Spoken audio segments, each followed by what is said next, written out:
Whispers dance where the eagles fly. The earth it hums,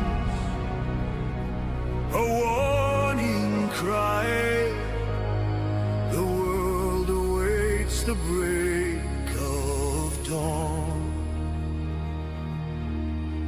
Stealing hand, hearts ignite, echoes call through endless night.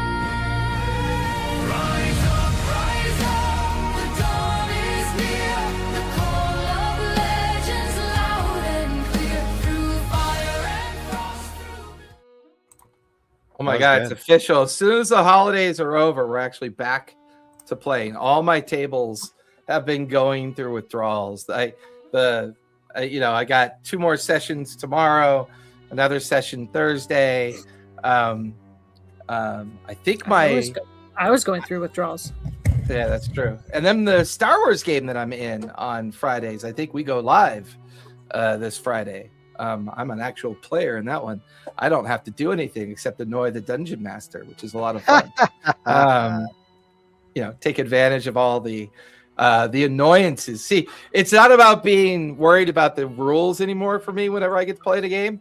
I know what annoys dungeon masters, and I always walk that line.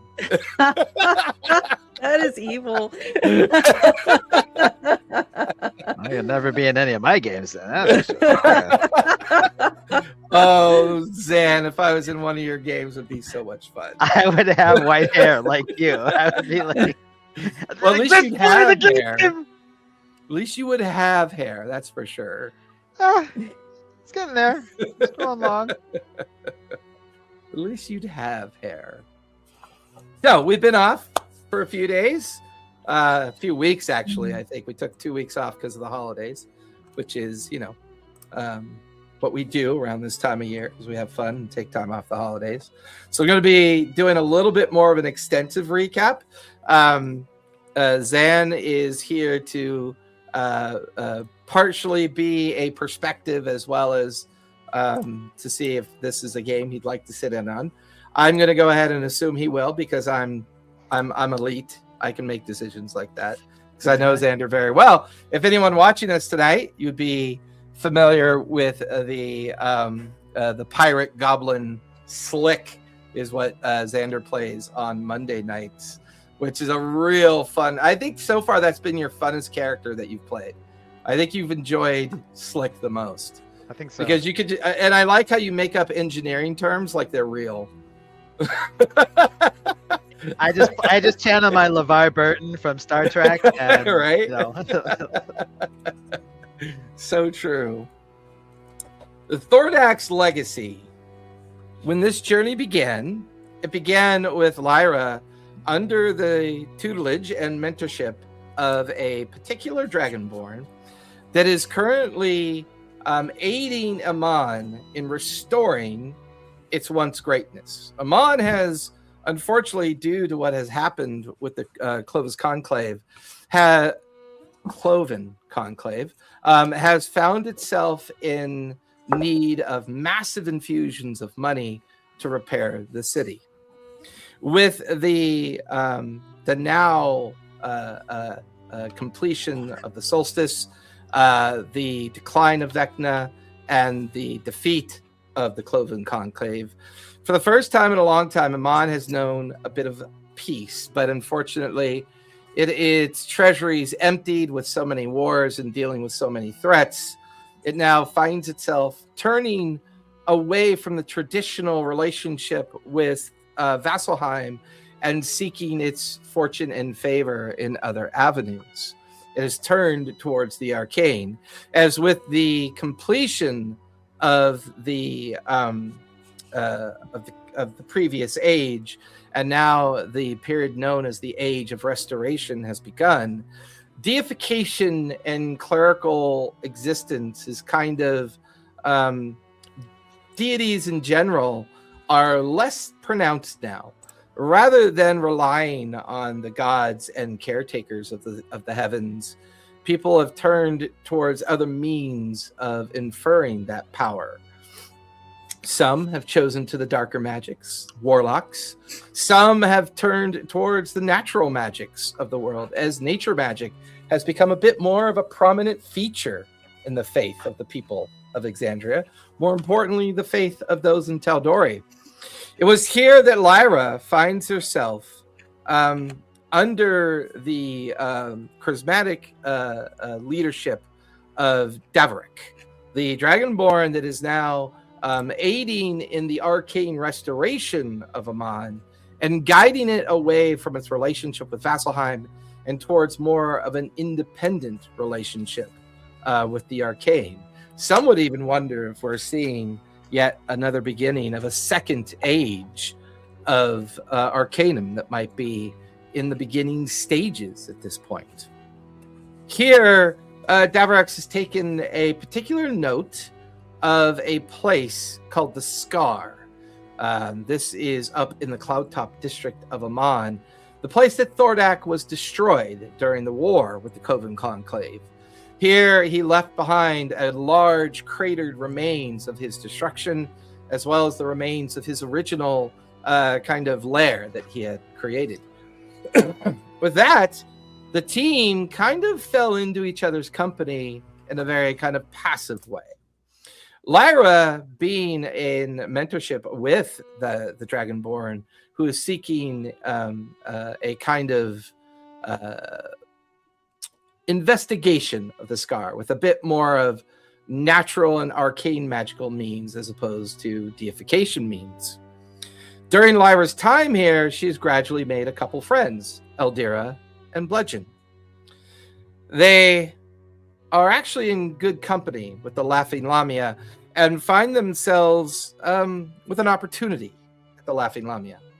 They have befriended Tavern Keeper there, Lamia herself, and it turned out that one of her dear friends had gone missing.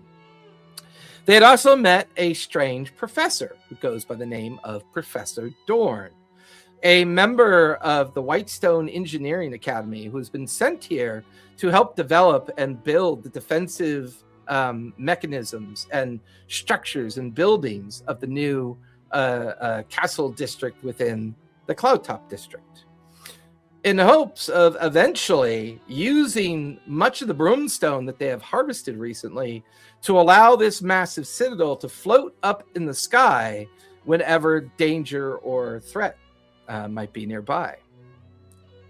During this time, the team rescued a friend of Lamia who goes by the name of Dariax Zavion. Zavion is a well-traveled nomadic dwarf that has traveled all of Taldori with great regularity and have been taken captive by a tabaxi smuggler that goes by the name of Padway.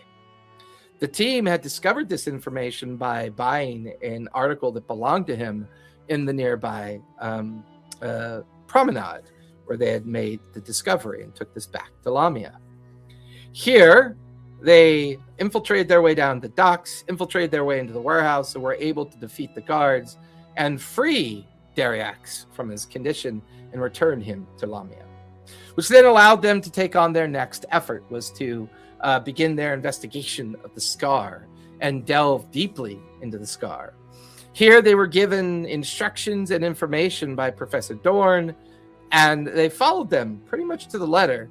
To their chagrin, they were clearly manipulated by Professor Dorn, as the spell that was read from the scroll was definitely not the spell Mold Earth, but was the spell Earthquake, which triggered the magical crater and the magical gateway that was hidden underneath the underlying spaces of both the material plane and wherever it is they ended up, which they now know to be potentially was the Underdark, is where they ended up at. Once they passed through this gateway, they found themselves in the Underdark and began searching and making discoveries about the place. Here they discovered Dorn's secret. He has been secretly coming and going within this place, using a magical portal that he keeps in Avardo as a means to keep his activities secret. However, this place has a rather unique situation. Because it's opened multiple gateways within this particular area, what were thought to be gateways to different planes of existence were actually gateways to the same plane of material existence, but within different times and different potential universes of existence. Here, the team saw different aged groups of themselves come and go.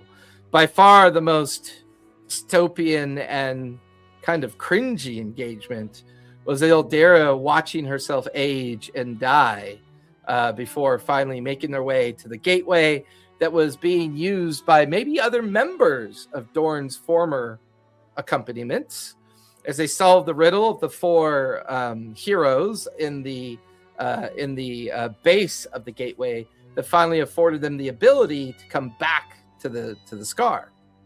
However, once they returned to the Scar, they looked over from the Vardo that was their understanding now of what Dorn was using to enter repeatedly into that particular place that they had found. Here, they looked over just in time to see a human fighter, a warlock, and a druid leap into the crater alongside a dwarf as they watched their original four selves jump into the crater as they came out of the Vardo, pretty much convincing them that no time had passed. They then found their way back to the tavern for a much-deserved rest, and here, well, individual things began to happen. Bludgeon had a strange dream about his past.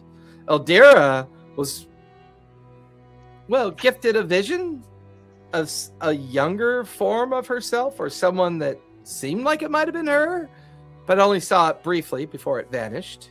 And a gift was left in Lyra's room, a tree that turns out to be the beginning sproutling of a sun tree. The team then, discussing what these things might mean, decided to pay Daverick a visit. Here they were confirmed in their suspicion that Daverick potentially knew that the wrong scroll was being used, his own curiosity taking over of his own sense of preservation of the team, and was gifted the information in return of what their discovery was. Here the team then, anybody remember? Where'd we go after that? Shopping? Yes, I believe you guys went shopping, as we had a pretty extensive shopping episode. They also learned of a cleric that may be of import to discuss with. They now know that Professor Dorn is probably someone that cannot be trusted, and he's gone missing as well. There's the mystery of the sun tree sproutling that was left for Lyra. There was also Bludgeon's additional investigation into the idea of the fates and what they might mean in relation to the dream that he had recently had as well. Out shopping, out doing research. I believe where we left off was, if I'm correct, take a look at my notes. Spoke to Sister Leftwin. Yes, I believe you guys were finally on your way to speak to where is she? I thought we were breaking into the engineer's office, and tomorrow we wanted to speak to Sister Oh, Leftwin. that's right. You guys are on your way to the engineer's office to Oh, I see that. yeah, that's right. And then you'd made the decision to go seek out the Sister Leftwin tomorrow. Yeah, Sister Yep. Leftwin. And she, I believe, is over at the why is she not in my notes? Azalea Park, Yeah, the Azalea Park. caretaker of the Fountain of Accord. Yeah, the Fountain of Accord. I've got to update this. She should be. She's in my source material, and she didn't show up in my. She didn't show up in my review notes. I'll have to figure out why that is. You also begin to realize that Professor Dorn has other connections with those in the new council that has recently formed to kind of take over the rebuilding of Amon. Currently, you guys are grouped together and on your way towards the Cloudtop district. I believe it's night at this point, late at night, as you're on your way. Was it late at night or was it just getting dark? I didn't put the time.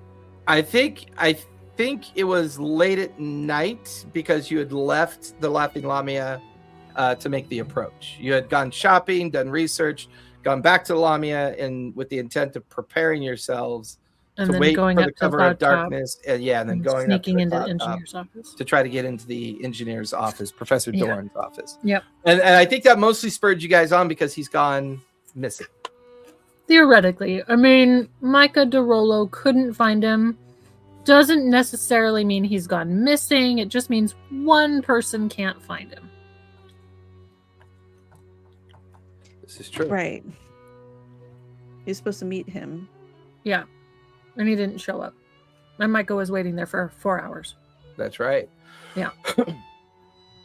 To remind everybody of our characters, Bludgeon, go ahead and quickly describe your character again. My character was forwarded decades. Memory erased. Ended up walking into the Laughing Lamia as a new start, a fighter, and then something else perhaps. But the dreams that he's been having reaches back to the three fates, to a battle of Vasselheim, and that story is still being unfolded in this context. Eldira. Well, my dear, I'm Eldira. I read cards, but I don't pretend they obey me. I listen to what they're willing to reveal. I'm a warlock, bound by whispers and omens rather than chains. And I've learned that fate speaks softly to those who pay attention. And boy, am I paying attention. Lyra. Oh man, I hate introductions. I am a halfling. I don't know, halfling druid. Mostly wear green and purple, and I have a little trophy. panther, and I have a little panther cub, and she has red hair. See, that's what she looks like. Pointed And- ears. She's adorable, very innocent looking. In reality, she's a snake oil salesman, which is amazing. In reality, she's a snake oil salesman. Yes, very innocent looking. Traveling with the three of you is the dwarf cleric known as Dariax. Someone who still fervently wants to believe in the faith of Mordain, as well as a newly acquired belief in someone that goes by the name the Traveler. And he has recently come back from one of his great nomadic expeditions to aid his dear friend Lamia in this effort.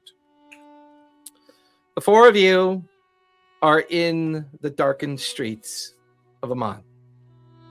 You find your way through the central district, up through the long path.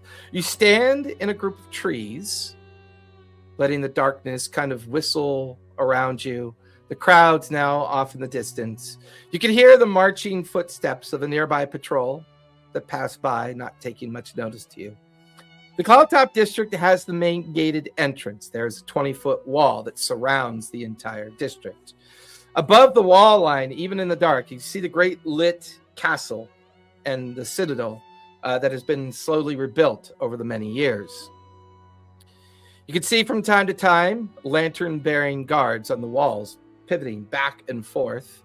Occasionally, they might stop on one of the tower parapets to look down into the darkness, and then they continue on. Rimic, your time in Amman is always measured by the good graces of your good friend Lamia. She had recently sent you a letter about 2 or 3 weeks ago. She had some debts that needed collecting, and she could always count on you in this particular situation because you are quite persuasive and you owe her a couple favors. You've got the letter in your hand as you walk through the streets. The memory of your most recent conversation with Lamia coming quickly back to you. Lamia and you are in the rear storage room of the tavern. The music playing in the background, hushed tones and whispers. She's got a journal out, and the two of you are going over some information that she's come across. You can hear in the other room laughter and discussion. Peeking through the door, you can see the individual that is called Dariax the dwarf. You can see Bludgeon. You can see Lyra. You can see Eldira. You watch as Lamia looks over at you. Look, I don't know how long you're going to be here, Rimic, but Rimic? It's Rymic. Don't forget it's Rymic. Rimic, I'm sorry. It's been a while since I've How seen you. do people owe you, but you don't even remember the name? I don't understand. That might explain why I can't make an accounting of the gold that people owe me. I try my best. I apologize. No worries. Listen, I don't know how long you're going to be in Amman. Lots of opportunity here for you. I'll get this information ready for you when you come back. Listen, I was hoping that you could keep an eye on my 4 new friends for me. I believe they're leaving tonight to go do something up at the Cloudtop district. I was wondering if you could introduce yourself to them before they go in and maybe help them out, perhaps? I think they're going to be doing a little B&E, something that you wouldn't be too untoward, I think. Your reputation is solid. That it is. Do these people work for you, or is they just... They're friends. They saved my dwarven companion, Dariax. And I owe them that much. Sure, I paid them for their services. And Eldira runs a little card reading adventure here. Lyra comes here from time to time after she's done working up at the Cloudtop. And, well, Bludgeon's a mystery. I mean, a super hot, sexy mystery, but he's a mystery. And there's something about him that I think is worth reaching a little deeper into. And I feel like you'd be perfect for them. I really do. Well, hopefully, they'll be perfect for you. But you know I don't work well with others, but I will try. Thanks. Switch back to where you're now, up in the tree branches. The 4 individuals below you. You can see Bludgeon, Eldira, Lyra, and Dariax down below you as well.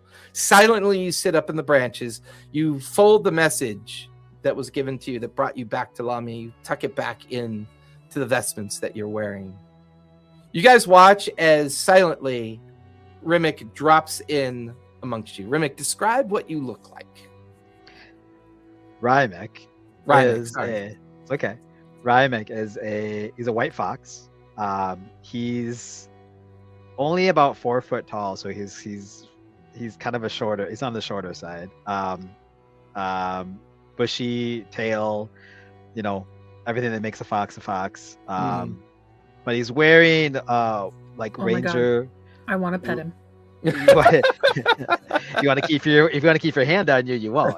Oh my God, I want to pet him. Keep in mind, Lyra's what? You're 2.5 feet, 3 feet tall? Oh, yeah. Yeah, I'm smaller than you. I'm a half. I'll carry you around like in my mouth, like a little baby. He's wearing ranger leathers, but they're like his whole motif is like blue and like aqua blue or blue, because he's a winter walker. So he comes from like the tundra areas and does most of his hunting up there. That's gained him the reputation of being kind of this cold killer, or cold, not killer, but like a thief killer or a rogue killer, but kind of like a Not killer, but a rogue killer. but like a hunter. That's the word I'm looking for. A hunter. He's more of a cold calculated hunter, versus, I mean, he always gets his mark. Let's just say that. And he from time to time does odd jobs like for Lamia and for other kind of like tavern keepers to just to help him get some coin into his coin purse when he is low on furs to trade and stuff. As you drop in amongst the group, the dwarf stares over at you. Ah, Remick, good to see you. Lamia mentioned that you might join us on this little soiree we got going tonight. And your reputation for quiet doesn't come ill-informed. Dariax, proud to meet your acquaintance. The young halfling there, Lyra. The spooky and kind of edgy goth over there, that'd be Eldira. And then, of course, super smoking hot bludgeon there, master of the sword, and pretty fucking good with a crossbow, by the way. Quite good, actually. Everybody, I didn't get a chance to mention, but Lamia mentioned that one of our good friends, Remick, was going to join us for tonight's little adventure. Hope you don't mind. He's quite sneaky, and in fact, he's known as being a bit of a sneaky son of a bitch from time to time. So, needless to say, if we're going to do a little breaking and entering, kind of nice to have someone who's pretty light on their feet for tonight. Now, The breaking and the entering. yeah, well, don't know about that, but so how do we best proceed from this point? Do we go through the gates? Go as if we belong here? Do we sneak over the wall? What's everybody's thoughts? I think I'd prefer the sneaky route because I'd rather not be seen if we're breaking into somewhere. But I mean, couldn't we just get through the door and then sneak up towards the tall castle and then be sneaky? Yeah, he looks at his like huge dwarven form. He's like, I'm not the most quiet of walkers, if you get my meaning. That's true. You're not. I know Bludgeon's pretty stealthy. And half the time, no one even sees you, Lyra. You're kind of like down there, just being a wee folk. And of course, you know, all Eldira has to do is close her eyes and she disappears into the shadows. I mean, she's kind of gothy like that. But I don't necessarily want any of you to burn your bridges up here. I know you got to still do work for the Dragonborn to complete your mentorship with him. Mm-hmm. Mm-hmm. But I'm pretty certain that whatever we're looking for is going to be in Dorn's office. I just feel it in my bones. Well, it is nice to have you on board, Remick, but you're stealthy. However, are you confidential?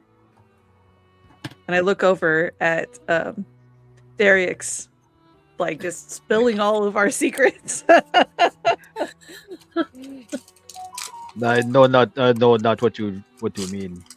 Confidential. Can we confide on you and in you and not have our secrets spread across Amon?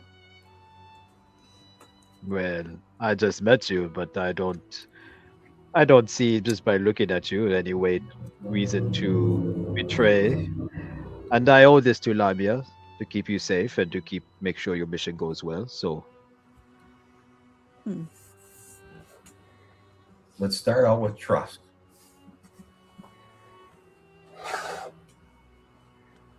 trust is best earned in the thick of it when we are in the cold, so to speak. And we can throw our lot in and just see, I guess, where this goes. I like secretly pull a card to see if I can trust this. She pulls the death card. Trying not to pet his fluffy tail. It's like I'm floppy, staring at left it. and right. I'm staring at it and I'm trying not to pet it. They're like, don't do it. He looks over your shoulder.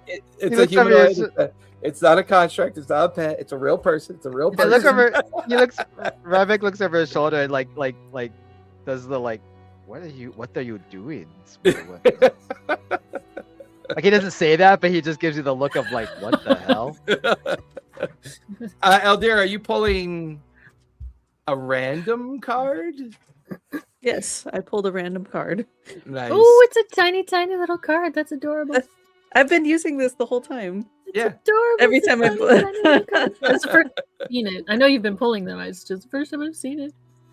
I guess I should make full size ones for the stream because this is going to I was be. gonna say, very can you even read difficult. I rolled. I pulled a 4 of wands reversed, Which means which could mean a couple of different things: instability, disruption in harmony, loneliness, and commitment issues. Oh, he's lonely. So He it needs could be someone to pet partially- his tail. I feel like Eldira is discerning it as this is partially like a reading of me and this mysterious stranger. Like commitment issues is more her, so she's like trying to pull it apart, but she's doing it on the sly. She's not letting everyone know that she's just pulling this card on this person. You don't tell your friends you have daddy issues until a few drinks in. Right. Bludgeon, while the others are discussing what to do, you're a bit of a nervous person when it comes to being outside. So, especially planning this little breaking and entering. Give me either a perception check or a survival check as you're kind of checking out the different routes and different possibilities forward.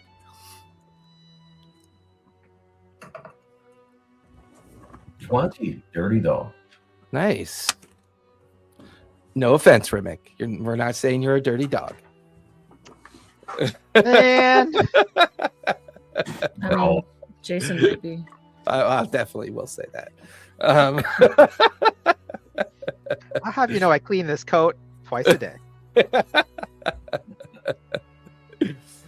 Bludgeon, as you stare at the main road that leaves out of the different parks and small groups of trees that you're in, the main road into the double gate, you actually see a familiar guard captain up there.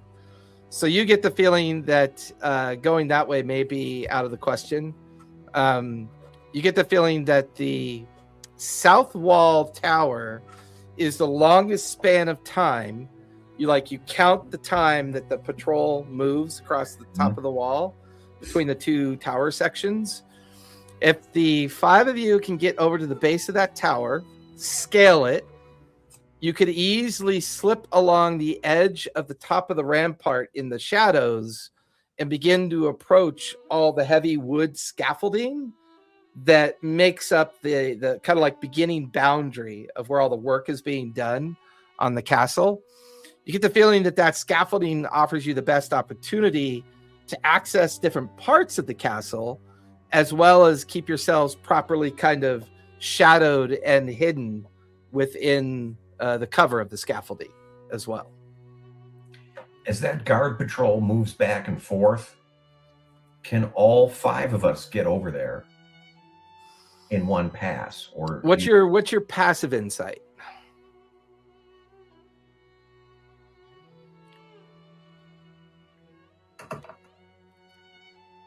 pretty low?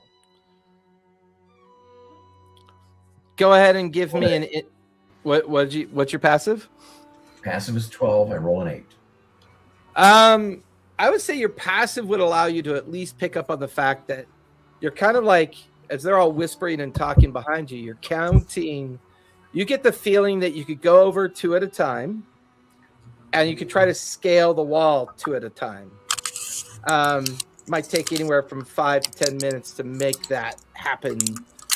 Once all of you are up in the ramparts, it's a matter of staying in the shadows and making your way over onto the scaffolding.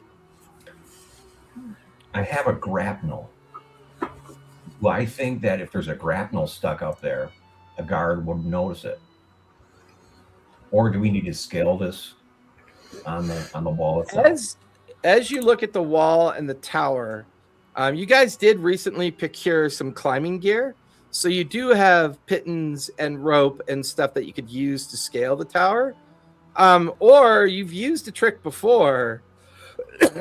Oh, we're doing this at night. I got to remember to... How tall is it? The tower's 20 feet. And you've used this trick before where you take ripped up, shredded pieces of cloth and you wrap the grappling hook in the cloth so that when you toss it up and it lands on the edge, it's silent. It gives you a better chance of not being heard. That's definitely the fastest way up the wall. The slower way would be for everyone to figure out footholds, handholds, use the pittons, and use the climbing gear to get up the wall. I say we do this the quick way. I can wild shape, and I have a climbing speed of 30. What would you wild shape into? It's a dragon form. So it's a dragon. Maybe That won't ring the alarm bells. I can be sneaky as a dragon. This city has PTSD from dragons. Yeah. But I wanted to be a form, a dragon shape. Does that have to be a dragon? Could it just be like a small drake, like a smaller? Well, if It's we not- get caught, it's we not just huge. help. There's a dragon. It's not huge, but it says you become a medium dragon while in this form. I don't know how big a medium dragon is. Oh, Okay. I mean, for all intents and purposes, it's almost like turning into a dragonborn figure a little bit. Right. Only you're more Drake-like. Right. I didn't figure it was huge. Yeah, I mean, no, it's not a giant. It's not a No, giant dragon. No, it's just like you take on what's called a dragon form or dragon shape. it says dragon shape, Yeah. but it doesn't say I'm huge. Hmm. You know. I have a question. Shoot. Looking, it's about 20 feet to where we need to get to, or is it? It's about 100 feet through the undergrowth and the gardens at the base of the wall to get to the base of the wall. Then it's 20 feet up to get up into the ramparts. All right. I can Misty Step 30 And I feet. can't fly, so it's just the shape. But I can climb. Ooh. So you can So, Misty Step 30 feet, and I I can can- climb 30 feet. I can take the grappling hook and the rope with me on my person. Yeah. And then throw it down to make it easier. Yeah. It will be Do you- consuming a spell slot, but Say that again, Bludgeon. Sorry, you could fly it up there, tie off the rope. That's what Well, I'm she can assuming Misty you're thinking. Step. Yeah. right. Misty Step. Yeah. Hey, to the untrained eye, I mean, might as well be flying. It's like sprint flying. Well, I think that's the most I risk. can. I think I can do that. This will help our mission at least.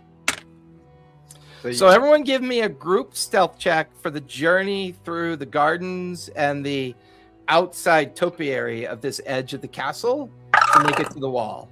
Ooh, I got a I got- natty 20. I got a nat 22. Oh, shit. 24. 19. Nice. 19 for Bludgeon, 24 for Lyra. 21. Eldira, what'd you get? 24. She got a A nat nat 22. I Nice. did. And I have the dice on where it's the D&D movie dice where like the dragon comes flying in and I wish I could have shared that on my screen. That would have been Okay. super. They're fun. Remick, what'd you get? 21. 21. You guys are a stealthy group. I got a Does 19. Shadowpaw have to... Did we bring Shadowpaw? I mean, you could either leave him back with at the Laughing Lamia or bring him. It's up to you. I'm going to say I left Shadowpaw because if we were going to climb Okay. over a wall, I don't want to have to try and carry her up over the wall. That's Him? fair. And I mean, your bat always just hides inside your hair, so or up in your hat. So. Monkey is a monkey. Well, your monkey, but I was talking about Eldira's bat. Oh, yeah. Oh, her my back. Your- my imp. Your My bat dustling. shaped imp. Duskling looked like a bat. It's a cutie. Mine is Miss- Sebastian is a monkey. So Miss Witchy Hat, you can teleport to the top there, yes? Yes, in a sense. Hmm. If As you long could as I can teleport see to the it. top, you can teleport to the top. I may have something that could help us reach you. By But it all would still be means. 10 feet away. You'd still be 10 feet away, so we'd have to get to him. Well, she's gonna drop the rope down. And then we'll Enlighten climb us. up. Oh, you're gonna drop the rope down. Oh, Yeah. She's gonna drop the rope and I'll down. save my fancy stuff for later. Save your fancy stuff when we're getting our asses kicked, Okay. because it's gonna happen. We're getting away with this now, but there's something on the horizon. Always No, is. Jason Let always me has try it. easy games. He always has easy games. What are you talking about? Yeah, it's super easy. Nothing could possibly go wrong. Nice. You guys manage with Bludgeon out in the lead. The rest of you kind of following with the dwarf bringing up the rear. You use the bushes, the trees, and the garden topiaries as a way to gradually sneak up the 100 feet of the span to get to the base of the wall. At that point, Bludgeon hands you the rope and the grappling hook, Eldira. As you look up, you wait for Bludgeon to count. And as he counts, the guard arrives, looks around, and then turns on heel and toe, and then begins to walk back the opposite direction. Bludgeon silently gives you the 3-minute warning. You have 3 minutes until the guard returns. You immediately, you bamf up to the top of the wall. Can't say Banff, it's trademarked. No. Bamf, bamf, bamf, bamf, bamf, bamf, bamf. It's trademarked. As you arrive at the top of the wall, you can see that the guard is still walking away. We're going to go with the same stealth roll that you had already rolled as a group. We'll make that the overall group activity. You begin to look for a place to anchor the grapple hook to. Give me a perception check as you look around. I hope I don't fuck that up. All right. We got a 14. There is an extinguished brazier that's obviously used to light up the area whenever people are stationed on this part of the wall. It's dark and shadowy enough. You kind of take the prongs of the grappling hook, stick it into the metal weaving of the brazier, and then you silently kind of toss over the rope. Bludgeon, you and Dariax immediately see the rope drop. Dariax goes first. He's a bit slower, a bit heavier, so he immediately leaps onto the wall and he starts hand over hand.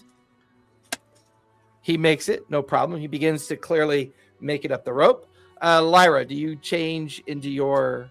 No, I'm just gonna climb up the rope. Okay, you start climbing next. Bludgeon and Rimic all beginning to climb. Dariax makes it up first. Lyra, give me either athletics or acrobatics as you're climbing the rope. Your choice. Dirty 20. Okay, Nice. Bludgeon, give me... sorry, you have the rope and Eldira to help, so you're good, Lyra, but Bludgeon and Rimic, go ahead and give me acrobatics or athletics with advantage because of the rope and the grappling hook. 19. Bludgeon 14. makes it up with num. Yep, the DC was a 13, so all of you managed to use the rope, scale up the side of the wall. You're all hunkered down in the shadow. Bludgeon quickly holds up one finger, indicating that you have about a minute until the guard returns. As everyone looks around for the next kind of like shadowy area to slip off to, everyone give me perception checks, if you would, please. All right. 12. 12, Oh, 6. 21. 21, 19.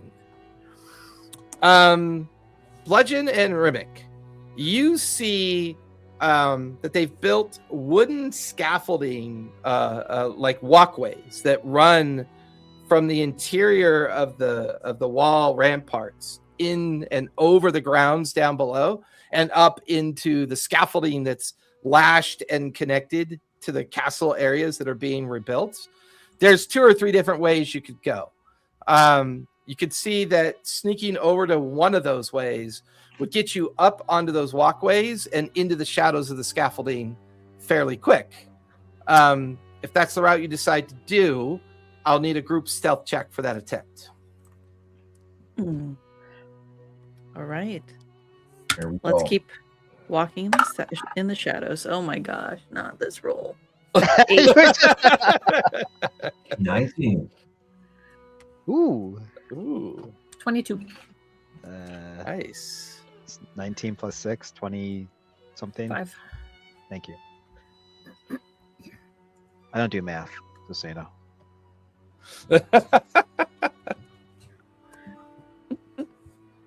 Oh no, our average is falling. No, he got a 25. I got a 22. And Bludgeon, you said 19? So that should help with your 6. Who got the 6? Eldira? I got a 8. 8. An 8? Sorry. Yeah. 8. So, Lyra, you got a 19? No, I got a 22. Sorry, 22. Rimic? He got 25. And then Rymek. Rymic, sorry. Rymek. Say it with me. All right. Rymek. You know what? You need to do the hyphen above the I. That'll help me. Right. Okay. You know, if it would help, instead of having Lyra and Rymek, we can do Lyra and Rymek. That way it's the hard I on both. You don't have to change your name for me. He just needs I to don't learn my name. You're the one that cares. I don't. Oh my God, he knows me so well. Bludgeon, what'd you get? 19. You're the one that got the 19. Okay. Dariax got a 16. As you guys immediately begin to scale over the rampart wall and down onto the scaffolding down below, silently all of you land on the gantry, on the walkway that arcs over the open space down below, which is about 25, 30 feet We below take you. the rope and the grappling hook. We don't leave it. Yes. Yes. that Yeah, is- I would assume that you I want- take that. Just in case. Yeah. Yeah.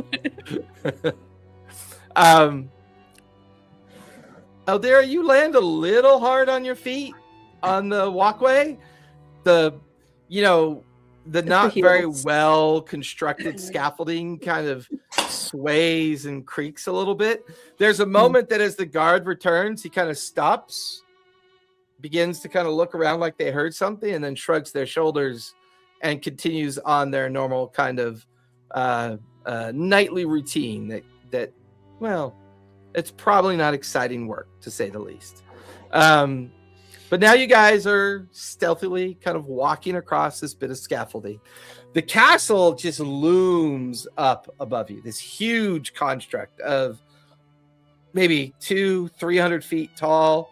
And you can see all these different balconies and towers that are coming off the edges. You kind of take a look at the sketch that you have, and everyone give me either perception or survival as you try to figure what part of the castle is best approachable to try to make it to the professor's engineering office. You said This which one is- or survival? Either survival or perception. Perception or survival. This is my third floor. Oh man. I think I'm going to change my dice. 9. 9 for 13. bludgeon. I got a 6.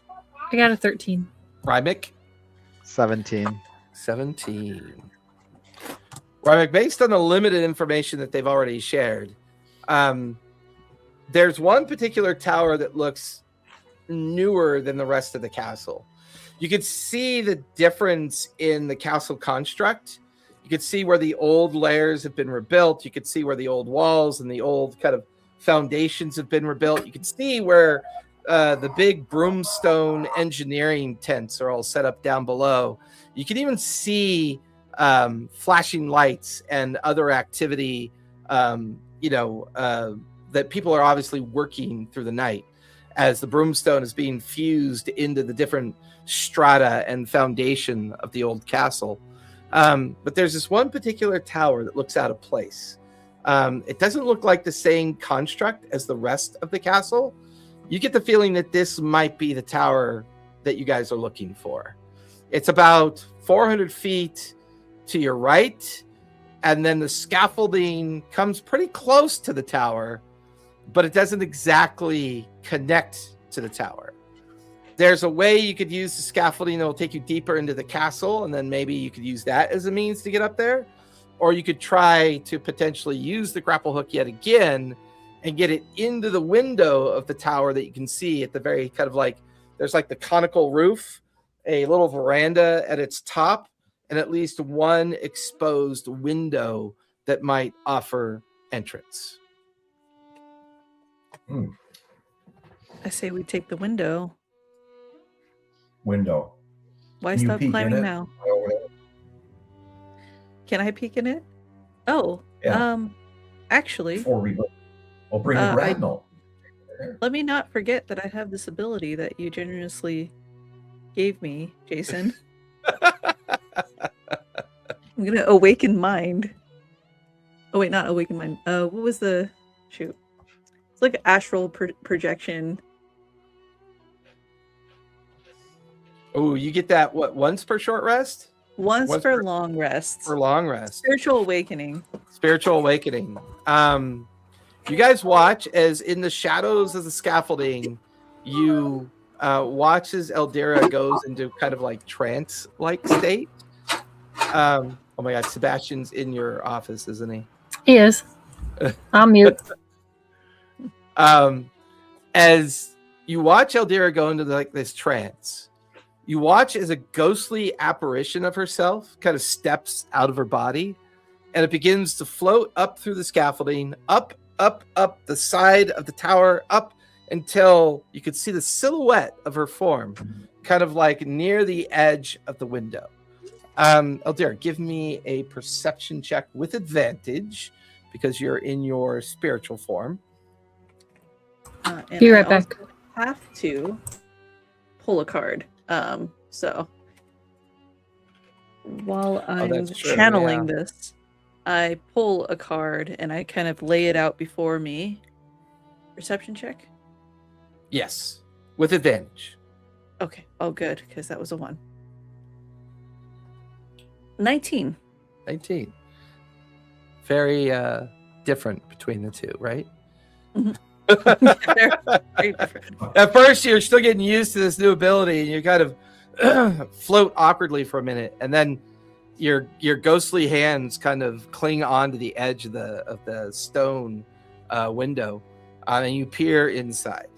As you peer inside, you see, for all intents and purposes, what feels like an empty study or empty office space. Near the back of his den, you could see a series of stairs that lead up to the veranda above you. You can see another stair kind of winding down lower into the tower. You can see multiple bookshelves, a huge wooden desk filled with all sorts of open books, parchments. There's little flickering lanterns in here. There's a fireplace up against the wall, kind of generating some heat into the space. There's a door that may lead somewhere. You're not sure, but it's the only door you could see. And the window that you're looking through appears to be the only window access into this space. There's a couple oversized chairs. There is like small boxes, a small iron chest over in the corner. You can see some regular chairs off to the side as well. A large kind of like bear rug on the floor. You can see like paintings and other things on the wall. But you also would see off to your left that where the stairs lead down, at the top, just like before those stairs lead down, there's like an architect's table, like one of those architectural tables with, you could see all the castle drawings on the table. But it does not appear that Dorn is here. The fact that the fireplace is lit and the lanterns are lit tell you that maybe somebody's been here recently. Right. Can I go upstairs? How long does this condition last for? 15 minutes. 15 minutes. So So we'll I say have one direction that I can. Yeah. channel to. Yeah.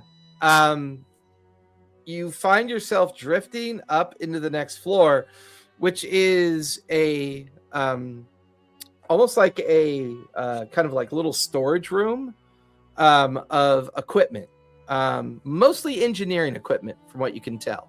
Some other kind of general goods and equipment, stuff that you would need for either a dig site or to excavate or to do other activity, or to run maybe even a small laboratory of sorts. But it's all in boxes and crates and barrels, kind of all neatly stacked and organized. And it leads out onto the round veranda that goes all the way around the conical shaped tower. No sign of anyone up here either. All right. And I think with that, I probably kind of get summoned back into my body. And the card that's laying before me is the King of Pentacles. Which means Worldly success, abundance, and stability. I would say that little venture you just went on was very successful. I look at all of you and I say, someone was there, but I didn't see Dorn in sight. We might have company once we're up there.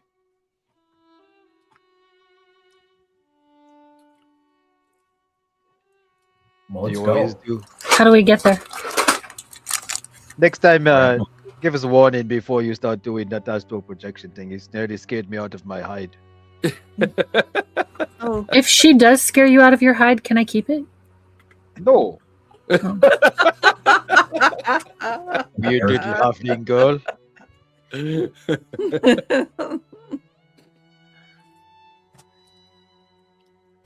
All right, how do we get there? here. The grappling hook. Throw the hook.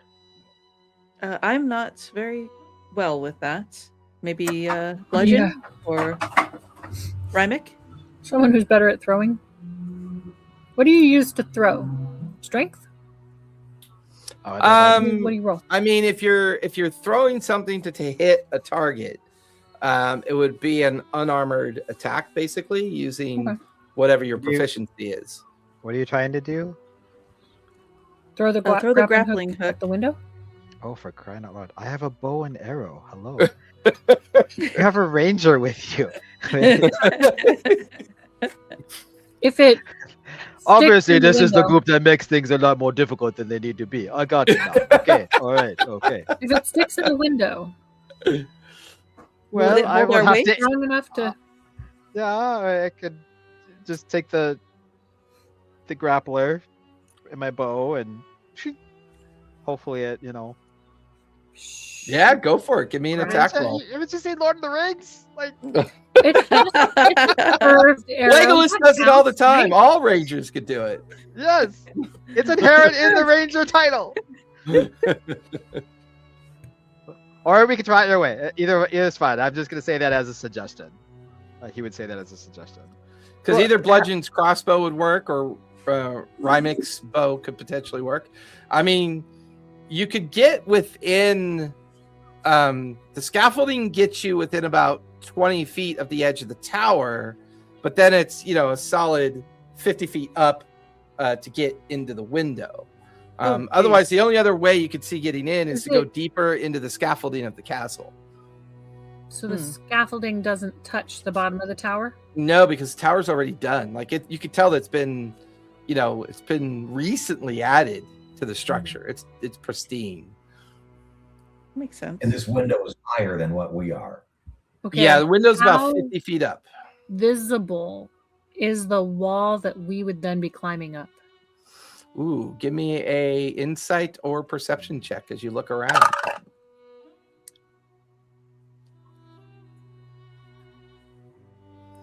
I apparently don't really think about this because I got a 7. 7? I mean, it's hard to tell. I mean, you're looking at the guards that are kind of pathing the parapets and kind of, I mean, it's pretty far distance from there, and most of their attention is outward. At this point, they probably don't view anything inward as a threat. So unless they sneeze and turn around and look our way, we potentially Right. are fine, but I got a 7.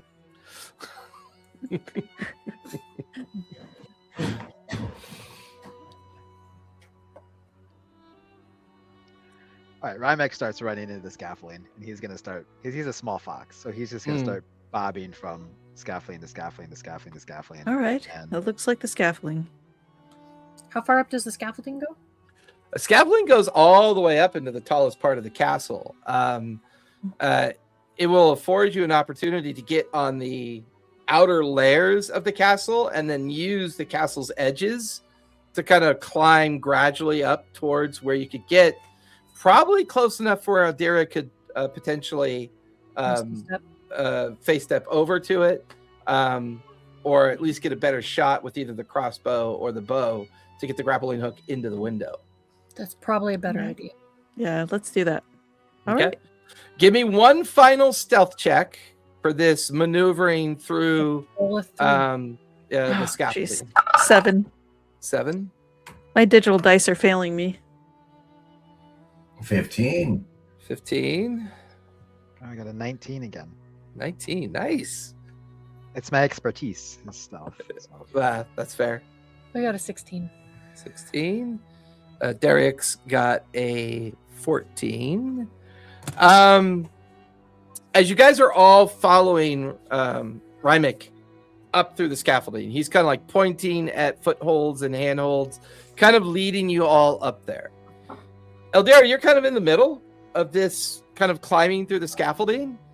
And as you grab onto one of the planks, it completely comes undone. The ropes snap and you begin to fall backwards. You fall backwards into about 8 feet below you, 10 feet below you, and you slam your back and your head and you kind of like bounce off the lower part of the scaffolding below you.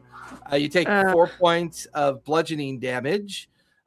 She's within 10 feet of you, Bludgeon. Rymick's leading this time. Derek's is bringing up the rear.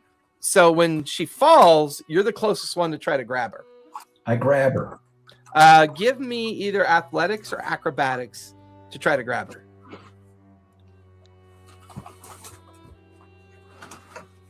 I'd say Got her, guidance, maybe but I have 16.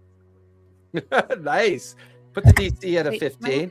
Just as you lose your position after getting hit, like bouncing off the lower part of the scaffolding, you're about to topple over backwards until you see a hand come out and kind of like grab you by your ankle and prevent you from tumbling all the way over. And he kind of does that road warrior like toss where he kind of tosses you over so that you could easily reach up to the scaffolding and grab onto it again. And you kind of monkey bar it at first where your arms kind of cling onto it and you're able to get your foothold and return to kind of getting through the scaffolding. I'm not built for this. By the way, and as that happens, like you guys are all now like 150 feet up in the air. Like you're up deep in the scaffolding. So it's a 150 foot drop down into the open courtyard. Rymick looks back at you and squints his eyes and just goes, "Ugh," and then keeps going up. Like, you guys are the loudest crew. I'm sorry. What was that, my dear? You speak up for me. Takes a week on a bowl. Not while I'm stealthing, no. That's why I did the squint. Rymick, as everyone is following you, luckily Eldira didn't fall the 150 feet and go squish. Dariax is bringing up the rear, followed by Bludgeon, followed by Eldira, Lyra, and then yourself. And you finally get to where the scaffolding touches the outside of the castle. And you find yourself kind of like stepping on to a series of what you can only imagine are construction ledges that were built to help with the process of rebuilding the castle. And these ledges follow the edge of the castle in the direction of the tower. You look and see that following this ledge will get you within at least 10 to 15 feet of the base of the tower that you guys are trying to get into. But it's a precarious walk. 10 to 15 feet of the window. Within 10 to 15 feet of it, yeah. All right. Would someone like to do the honors? I'll go. Bludgeon kind of pushes through everyone and uses one of the walking ledges to get up near the lead of the ledges that kind of follow the edge of the castle up towards the top. Bludgeon, either give me acrobatics or athletics as you begin to follow the ledge upward. Athletics is 11. 11. Wait. He pushes by you, Rymick, and starts walking, there's a cracking noise as the edge of the ledge breaks free, and he's like, "I got this," and then he just falls right off the ledge. I give you lucky. I give you lucky. Reroll your roll. Traffic turns around, goes home. This is group is just. Bludgeon, give me a dex save as you try to grab on to the nearby ledge and keep yourself from falling. He reaches out and does worse. He gets 5. Yeah, you try to reach out and your grip misses the edge and you feel yourself bounce off the edge of the castle wall. I would say Eldira or Lyra, you can make an attempt, or Rymick, you can make an attempt as well to try to keep him from falling. Well, he pushed past me real quick, so I guess I would react. Closest, real quick yeah, to you'd be that. closest. Yeah, So give me either athletics or acrobatics to reach out and try to grab his hand. oh my gosh, my weakest. Oh my god, I can hear. Oh the my baby gosh. going. I am So so cute. sorry, dude. I'm gonna try to. So he actually reaches. I reached my hand out, and with a 7, he actually grabs my tail and starts pulling on my tail. And as he reaches out, grabs your tail, he pulls you over with him. And you lose your grip, and now the two of you are falling. Okay. Can I? Okay. Can I react to Okay. this? Well, I got a dirty 20, but can I cast Entangle coming out from the wall to try and grab them? Oh, I love it. Does Entangle cause damage or just create difficult terrain? Just creates difficult terrain, I believe. Okay. Eldira, you watch as Lyra really quickly starts the incantation of a spell, and about 20 feet below, underneath the ledge, you watch as there is a sudden pop of vines and other entanglements that just kind of, and almost like a pillow of thorny vines appear right underneath Bludgeon and Rymick, and the two of you bounce into the entanglement. And I mean, you're kind of like Return of the Jedi style in a net capture, where the two of you are like in the entanglement, kind of staring down 150 feet, at everything below you. But it slows you down enough that the two of you are able to kind of reach out, grab the nearby scaffolding, and you start scaling back up to where the others are. Well, that's good. Boys and boy. That's not how they say it. Most How of do they boy. say boys and boy. Goodness. Oh, great! Now you sound like the hot Black Widow. Thank you for that. It lasts for a minute, and it's underneath this ledgy area. So let's try and not fall off again. But we got to try and get through here in a minute. You go first. I'll go first. Classic, towering inferno move where he presses up against the ledge. He's like, "Okay, you go." All right, so I'm gonna take the grappling hook that's attached to the rope, Okay. and I'll take it with me. I think I am the smallest. I mean, Rymek is small, Right. but I am the smallest. So I'm gonna go on the ledge, and with the rope, one end of the rope, leaving them with one end of the rope. That way, Okay. the others can use the rope to try and help them stay steady. Gotcha. Mhm. Makes sense. What do I roll? Because you're using the grappling hook. Not me. I'm gonna try and attach it. Right. But Um, you're walking along the ledge to try to get Yeah. close enough to attach it to the window. Yeah. So give me acrobatics or athletics for getting across the ledge. I got a 17. 17. You leap over the gap that Bludgeon created when he fell through, and you land on the other side, and you kind of tiptoe up the ledge, and you get within about 15 feet underneath the window. It's a sheer drop down below. There's no scaffolding, nothing below you at this point. You want to try and throw the grappling hook up into the window at this point? Yeah. Okay. Give me an attack roll. Okay. It's a unarmed strike attack roll. Mm-hmm.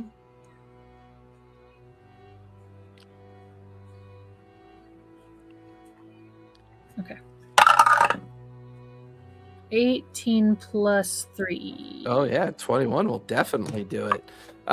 You guys could feel the tension on the rope as Lyra begins to twirl it, and she flings it up into the window, like kind of an odd angle.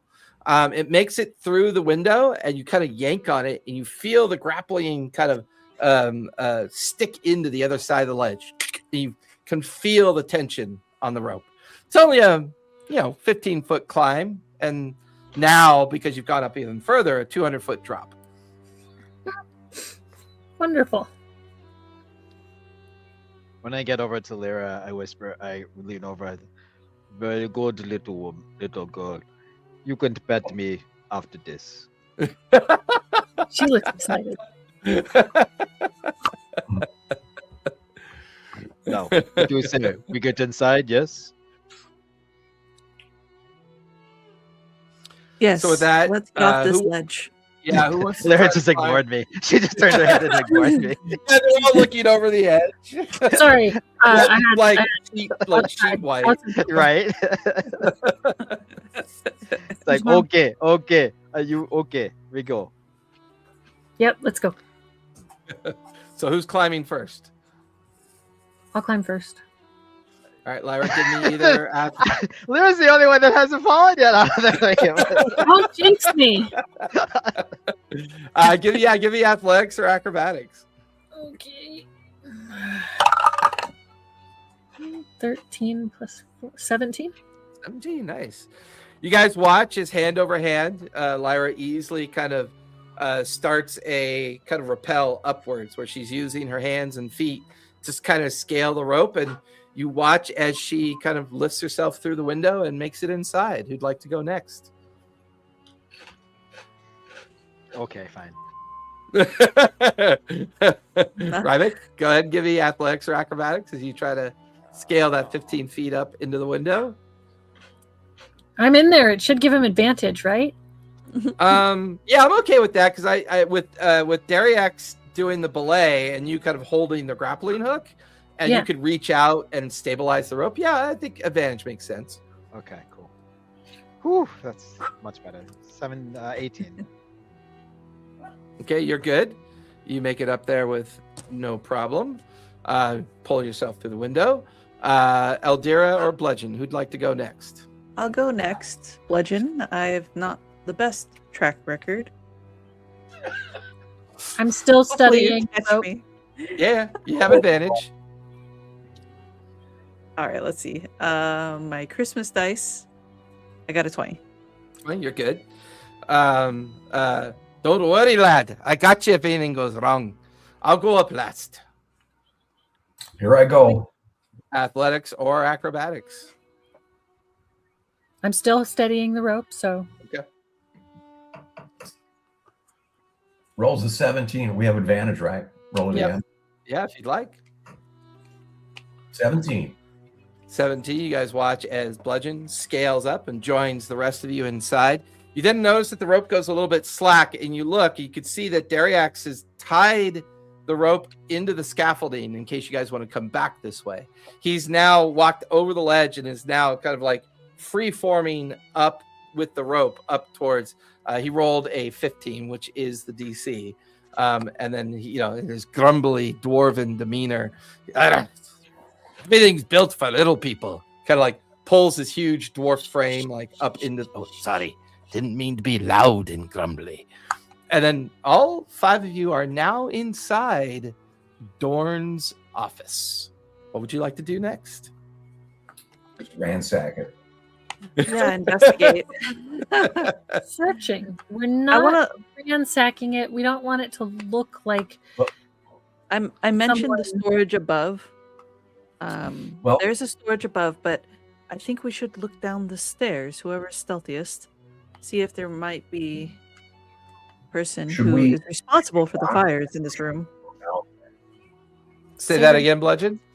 Should we block it or should we go look down there? I have this caltrop that we could throw in that hallway that would alert us if anyone comes up.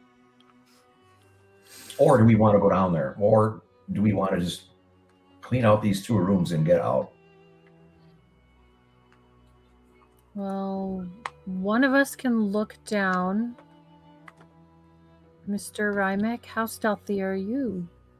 Very. Okay. I think he should go look and see if there's anyone down there while we search. Sounds good. It's a great idea. Dariax goes, I'll stay by the window. Keep an eye out for any guards that might be looking this direction. Hopefully start to they head- don't see the rope. I'll start to head down, but then I'll stop and turn around and say, what do you guys have, like a safe word or something in case there's trouble? Pineapple? Sounds good. Thinking the same thing. Is that pineapple that's for swingers? Oh my God, you're right. That is not what I meant. I think the Maybe- alternate safe word is always pomegranate. Maybe you won't bet me after all. I don't know. I thought the Yeah, we'll talk same about thing. I think it's Okay. it's Butterfly. pineapple. Butterfly. that. Pineapple. My son Okay. says butterfly behind us. So Dariax is going to keep an eye on the window. Rymek, you're going to go head down the stairs. What are the rest of you doing? Searching. What were we searching for? Wasn't there a chest or a small metal box? There's a small iron box on the floor over by the fireplace. I'll go Don't look forget at to look for traps. Don't Okay. forget to look for traps. Bludgeon's heading over towards the iron box. He's a sneaky one. Don't forget to check for traps. Yeah, What check Do Just not have a snap. rogue though. Say that again. Just force the lock and see what happens. no. All right, we'll look for traps. We'll look for traps. So Bludgeon's heading over to the iron box. Eldira and Lyra, what are you two doing? Is there a desk Lyra, or a do you bookshelf? have Oh yeah, there's multiple bookshelves. There's a big wooden desk. There's chairs. There's small crates. There's lots of writing and reading material on top of the desk. There's the architectural table with all the blueprints and documents about the construction of the castle. There's a lot here. Okay, what were you going to say, Eldira? Lyra, do you have some means of detecting magic? I believe so. Yes, I do. I am going to cast Detect Magic. Insta or ritual? Insta. I don't. Okay. I don't want to take 10. Okay. You immediately, and as it goes off, as Bludgeon is staring down at the iron box, you see that there's a glyph on the faceplate of the iron box. I will tell Bludgeon about that. Don't touch it. There's a glyph. Okay. Because he wouldn't be able to see it. You Mhm. see it because it's emanating magic. Okay. There is a ceramic jar on one of the shelves that is Was it- glowing with an enchantment. Does it look like a canopic jar? Sorry. Yeah, you know what? I know. See, this is what this is for. Okay, Eldira, let's switch to you for a while.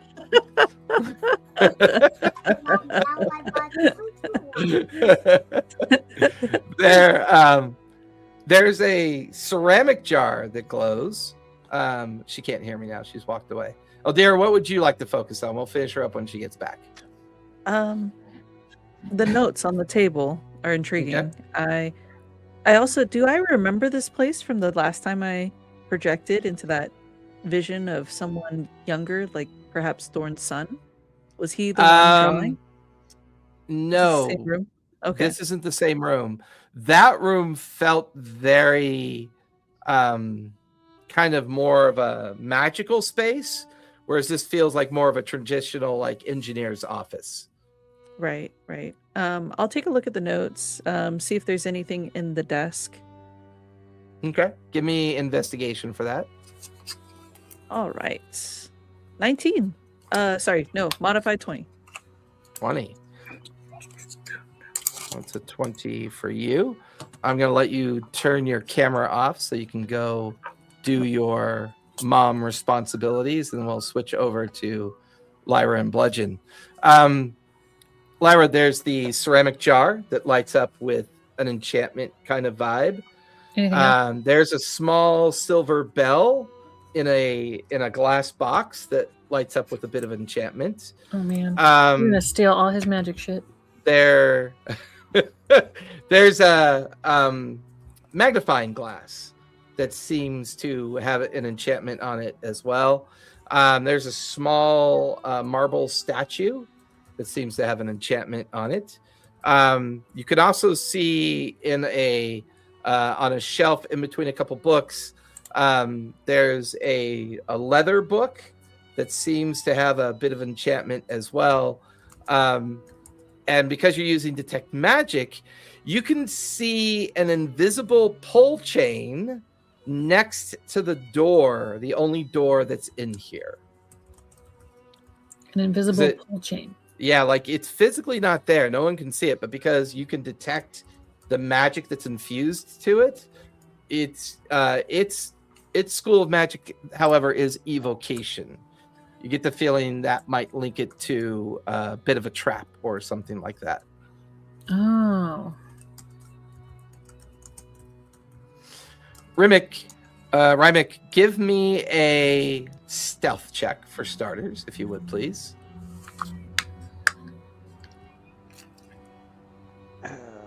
13 plus 6. Is the door open? 19. No, the door is currently closed. Okay. Rymick, you manage to stealthily make your way down the stairs, and you get to the door. The door is slightly ajar by about 3 inches.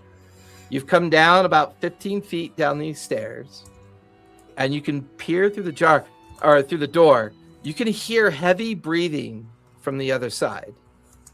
As you peer through, you can see a red dragon wormling curled up on the floor, sleeping.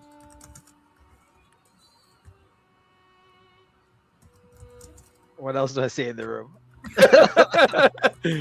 Give me perception, as the majority of your view is blocked by this sleeping dragon. Ooh, that's going to be nat 20 for 26. Yeah. As you look, you can see another door on the far side of the room. You can see another stairwell that leads down as well. The rest of the things that you can see in this room are large storage crates. The other door that you can see is partially open, and it looks like it leads in to a continuation of more scaffolding. Almost like you're looking into an open door of a warehouse or something on the other side. And that's a pretty good roll. So you can also hear people talking, but they're not being quiet. You can't make out what they're saying, but it sounds like there's maybe 2 or 3 people in a discussion or something, but you're far enough away that you just can't make out the words. But they'd be pretty far into the space. Mostly you're hearing the echoes of their conversation. Okay. Bludgeon, give me either perception or investigation with advantage, because Lyra did warn you about the glyph that she saw on the iron box. Okay, here we go. How big is the iron box? 21 or 21. You get 21. 21 will do it, yeah. You can see that there's a thin silver wire that crosses the front of the latch that would be used to open the box. The box also appears to be locked as well. Give me an Arcana check to see if you recognize this particular trap.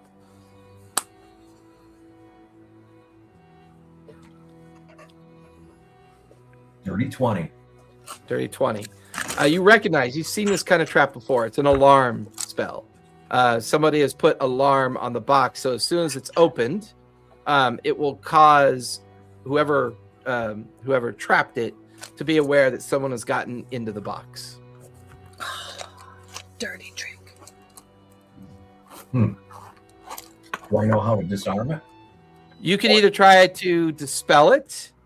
You get the feeling that you could also try to sleight of hand the silver wire, snip it, hold it in place, unlatch it, and then leave the latch open, and that might cause it to not trigger the trap. Okay. Let's try it. Give me a sleight of hand check as you try to Oh my God! manipulate Someone the guidance latch. him. Well, Dariax has guidance, so everybody's within 30 feet of That's him. So you- right. That's right. Auto yeah, guidance. Dariax- yeah, it's auto guide. So you do get an extra D4 on the roll. All right, just one roll, right? No advantage. Correct. But you have D4 plus D4. 21 plus 4 is 25. Nice. You managed to bend the silver wire in such a way without breaking it. You're able to release the latch. You open up the box. It is filled with loose coins. Nice. There are hundreds of copper, silver, and gold coins, kind of all mixed together inside this iron box. Leave him 3 coppers. Well, That will piss him off. do we take the box or do we clean it out? Clean it out. The box is probably too heavy. Bag of We don't holding? need the weight. We don't have a bag of holding. I thought you guys bought one. Thought we had one, a small one. Wait. Let me check the Yeah, party. yeah. I'm Hold pretty on. sure. Yeah. Oh you yeah, we bought do. one. We have a You bag of bought holding. one at Okay. Gilmore's. That is Sorry, right. Waver, come Yeah. on over. Hey, Okay. In fact, I and think then Bludgeon still has to do a date night with Gilmore. Bludgeon does still have to do a date night with Gilmore. Yeah. Or not Gilmore, it's his nephew. The nephew. Yeah, the nephew. The nephew. Yeah. It's like Denise. The nephew. How many? so I take the bag and I start filling it up. So Bludgeon is now over there quietly filling the bag of holding with the coin. And what we don't know is, or what all of the magic items that were glowing, would they successfully be in the bag of holding already? I mean, are you going to take them all off the shelf one at a time? That was my plan. Yes. I mean, you don't see any glyphs of protection or any kind of wards because your detect magic is up. Right. So you take the silver bell, Yeah. ceramic jar, Yeah. and what else? Magnifying glass. The magnifying glass glass and the small marble statue. and the small marble statue. So you delicately Yep. take all 4 of those and put those in the bag of holding. You kind of like grab them one at a time, come over to where Bludgeon is, and as he's putting in coin, you put in How those much? particular objects. How much in coin? You want to sit down and count it out? No. Take it about How an many hour. coins? How many coins? I just. I would wanna- say you or Bludgeon successfully scoops in 1,300 coins. 1,300 coins. And From literally, when he finishes, he's just quickly scooping them into the bag of holding. There's 1 copper left at the bottom of the box. Gonna leave it. It's a bad omen. Bludgeon goes, "This is what we call fuck you money." Aw. I mean, he did owe us money. We did a job for him. It's Interest, true. interest compounds. And he did not tell us nearly anything. And about that scroll. There was a bad scroll. We should put the scroll back in. No. That would be terrible. That's a little too on the nose. Terrible. Okay. 1 copper piece and a scroll that he would recognize that he gave you guys. Yeah, that wouldn't be a tell at all. That'd be definitely a fuck you. Okay, we're not doing that. There's also a leather book. In there? Oh yeah. There was the leather There's book. the leather book on the shelf as well. I will go look at the leather book too. Okay. As you reach out to pull the leather book, it only comes part of the way out. There's a clicking noise, and then the door, Oh. and then the door opens. What was that about checking for traps? What was that? Like Bludgeon's putting the last coin in the bag. Just as he looks up, you watch as Lyra grabs the book, pulls it out, and there's a click, and then the door swings open. Ooh, you lucked But out. why was it magic? Can I tell why it was magic? I mean, give me investigation to try to figure out why it gave off a magical enchantment.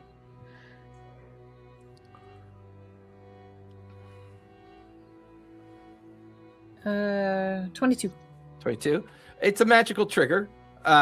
It's there's nothing connecting the book to book, anything. okay. You get the feeling that it magically causes the door to open, but the invisible pull chain is still to the side of the door. That's still there.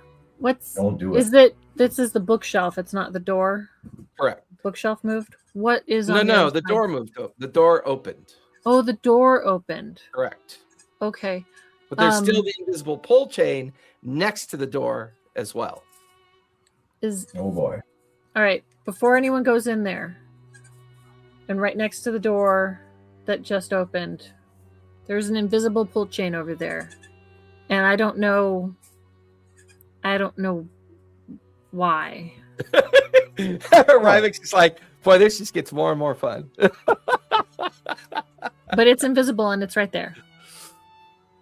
And I don't know if that's a good for us to pull or a bad for us to pull. I mean, if it was invisible, that should mean that it's good for us to pull, right? Pull it.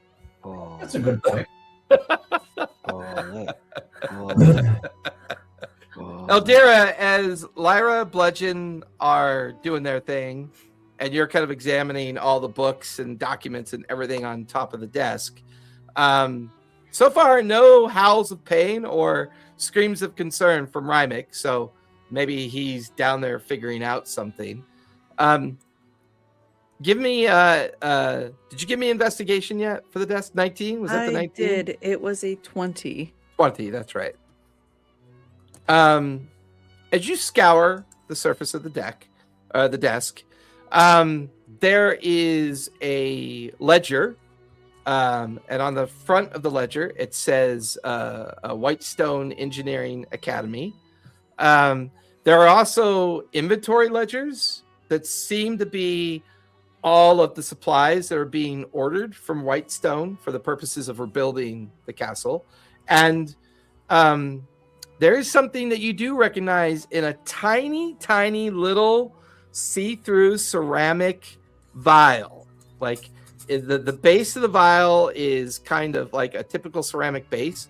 The top of it is glass, so you can like see through it. You recognize that it's filled with a very, very small single use of residuum, because it's a very well-informed substance. Most people that have a good understanding of magic would recognize it. A lot of the other books and ledgers are continuously talking about the delivery of brimstone. There's even a ledger that says the iron spout on the ledger, and it seems to mostly be where they're getting a lot of the brimstone from. You get the feeling that might be an organization or potentially the name of a merchant. A lot of the other parchment sheets that are out are letters between Dorn and the engineering school, Dorn and the different members of the council. Most of them seem to be about timing, cost, and how long until the castle's done. You take about 5-10 minutes to kind of search through all of this. There's two things that pop out to you. The total cost of the rebuilding of the castle itself is around 20 million gold. Whew. Which is a lot of wealth that's coming from somewhere. You also find documents allowing the guild that the Dragonborn mentor is a part of. The was that the Iron Tower? Which guild was that? Where's my notes? I'm looking.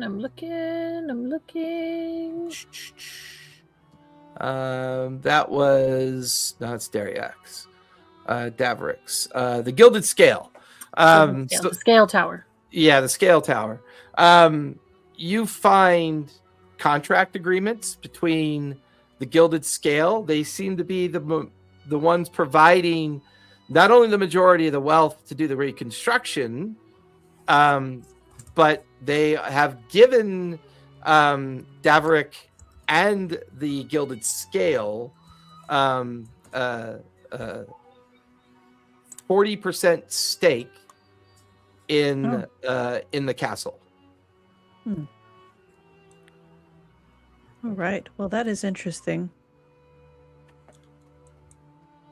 There is a letter from Listia Varus, the Master of Law. There's a letter from General Rhea, the Master of Defense. There is a where is it? There's also a letter from Captain Miser as well. Captain Miser, we have him in our notes, don't we? Yep. He's not the one that is. He was on the take. He's on the take. Okay. I He's think not the these last dumbass three one all- though. Yeah, Captain Manzin is the one that Lamia recommended. Captain Miser is kind of the peacock who The is, cocky one, the asshole one. yeah. Yeah. Or That douchey. was Professor Your Dorn choice. even mentioned to ask for Captain Miser. Yep. Okay. What- So that we can find him, basically, is what we were going to do. All right. What is the Well, name we can see some connections here. Rymick, down below, your ears are finely attuned, so you can hear everyone up above shuffling and kind of doing their best to stay quiet. The red wormling is still asleep, not making any noise.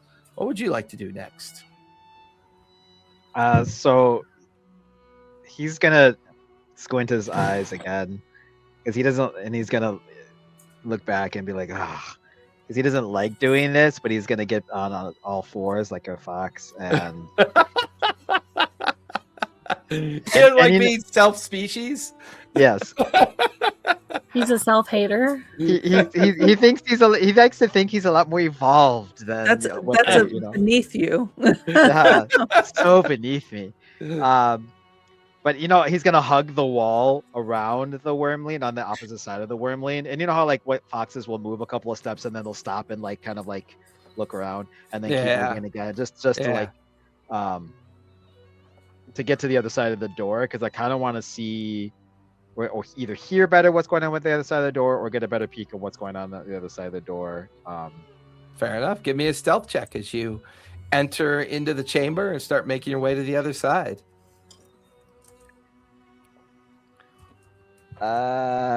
Right before he does that, I'm going to give myself guidance Okay. because I can give myself guidance once a short rest. So I'm going to do that. So that's D4. 13, 57, 14, 56. That's only a 17. That's still pretty good. I'll go with the dragon wormling's passive perception, which is a 15. So as you scale the edge of the wall, keeping in shadow on all fours, kind of moving past, looking, moving past, looking. The wormling is 15 feet long. Looks like maybe they weigh about 1,000 pounds. Their wings aren't fully formed yet, so you can see that they're kind of more translucent and kind of lying across its back. It's deep in a slumber. So you're able to kind of get by it, and you get to the door that leads into the next space over.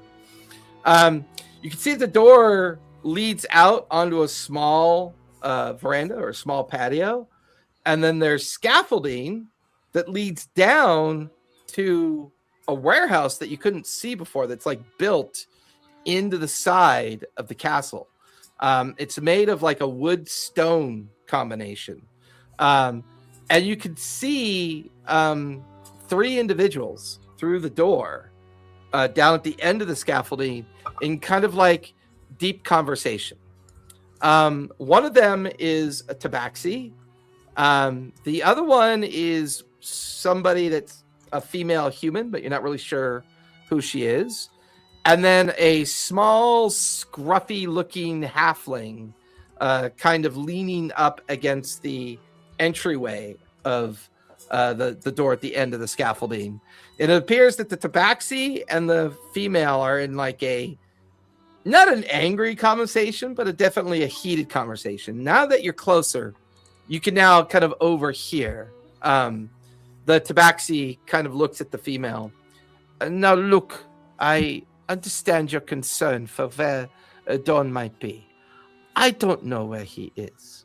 I had an order to bring him, and we delivered it. And fetch, go and finish your work.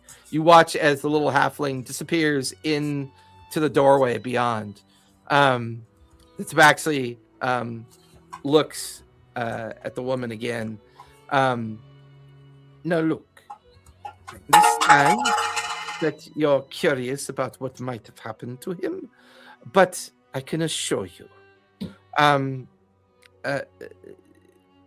General, I don't want this to get any worse than it is. You said you came here looking for him, and you did not find him. I have not seen him in days, not since he put in the order for the additional special delivery that he asked for.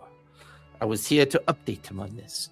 I had a bit of a run-in with some rather cantankerous fools that made a mockery of my warehouse. And fortunately, they did not take anything too valuable. And my people are now looking for them. We suspect that we might know where they are. But until then, I can't make any moves. And I do not want to move any of the current stuff that I have safely tucked away on our vessel as well. The general looks at the tabaxi. Yes, I understand your concern, and it's well met. But Dawn is well connected to many people in Whitestone, and, well, I'm concerned his absence may bring the wrong attention in this direction. A lot of the money that's been funneled through the gilded scales isn't exactly what it was used for. And the last thing I need is for attention to come from Whitestone. Until the final delivery of residuum is brought here, and until the final broomstone is installed, we are at their beck and call.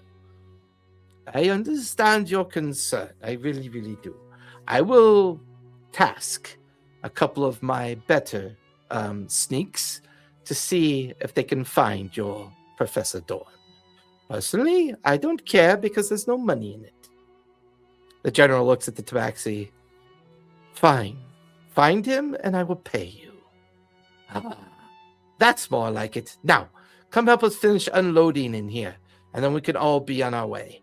The tabaxi throws her arm around the shoulders of the general, and the two of them disappear back into the interior of the warehouse at the end of the scaffolding. Anything else you'd like to do, Rymick? Since you're definitely, I know that push my luck look on Xander's face. Yeah. I'm like, okay. Should I head back and report? Should I push further? Do I see anything of interest inside, or is it a good time to kind of just head back? And I mean, you can't really see into the warehouse itself. You'd have to cross the scaffolding bridge and get down into the building proper to be able to see what's in there. So that would require some more movement and, possible noise as well. I think I've gotten as good as I can get with my luck. I feel like if I start pressing forward, I'm going to get myself in trouble. So I'm going to turn back and retrace my steps back up to the rest of the group. Okay. For the rest of you, after doing everything that you do, you finally see Rymick come back into Doran's office, and the five of you are back together again. What would you guys like to do next? We're staring in a portal, debating pulling an invisible lever. Hey, did you guys think there's a trap? Well, if Professor Dorn wasn't intending on anybody visiting him, perhaps this is his way out. Why would he trap something that is his own? What does it look like is in the door? Oh, you know of this Dorian fellow? Dorn? We're in his office. Fellow? Yes, Professor Dorn hired us. Professor. Interested parties looking for him as well. Some captain of guard or general of some military man woman, sorry, looking for maybe a man. I don't know. My eyesight's not that great. I don't know. Don't judge me. And Oh, there's judgment.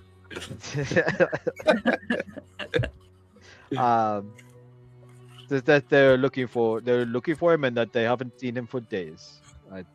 Hmm. Looks like you guys got the same part, looking for the same party. Do you mention the tabaxi and the halfling as well? I do, and I asked them, did you guys were you Oh, in somebody's warehouse and like burn up someone's warehouse a couple of days ago? we're old Was that friends. you? Maybe. I look blunt. It's like, nope. One does. I can neither confirm or deny. What kind of muddiness have you gotten yourselves into, the three of you? Lamia didn't tell me none of this. Well, we rescued him from a warehouse. Pointing to Yeah, where- that would be my fault. I went and stuck my nose in the wrong direction. Got it pinched off. That would have been Padway.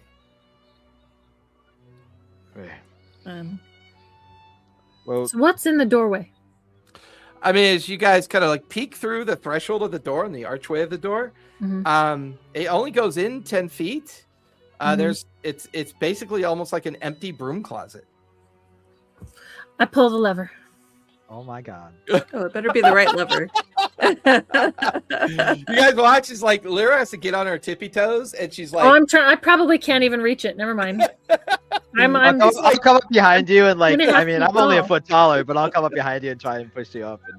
And... yeah, like Yes. Rymek, like Wait, to Picks the you left? up. Wait, where is it? To the right? Where? Over here? Where? What? These are the type of risks that get us all killed. Okay, do you guys want me to pull it or not? I'm not that strong, and she's a big lady. I am not Back. big. Go ahead. Well, Have you You're- seen those hips?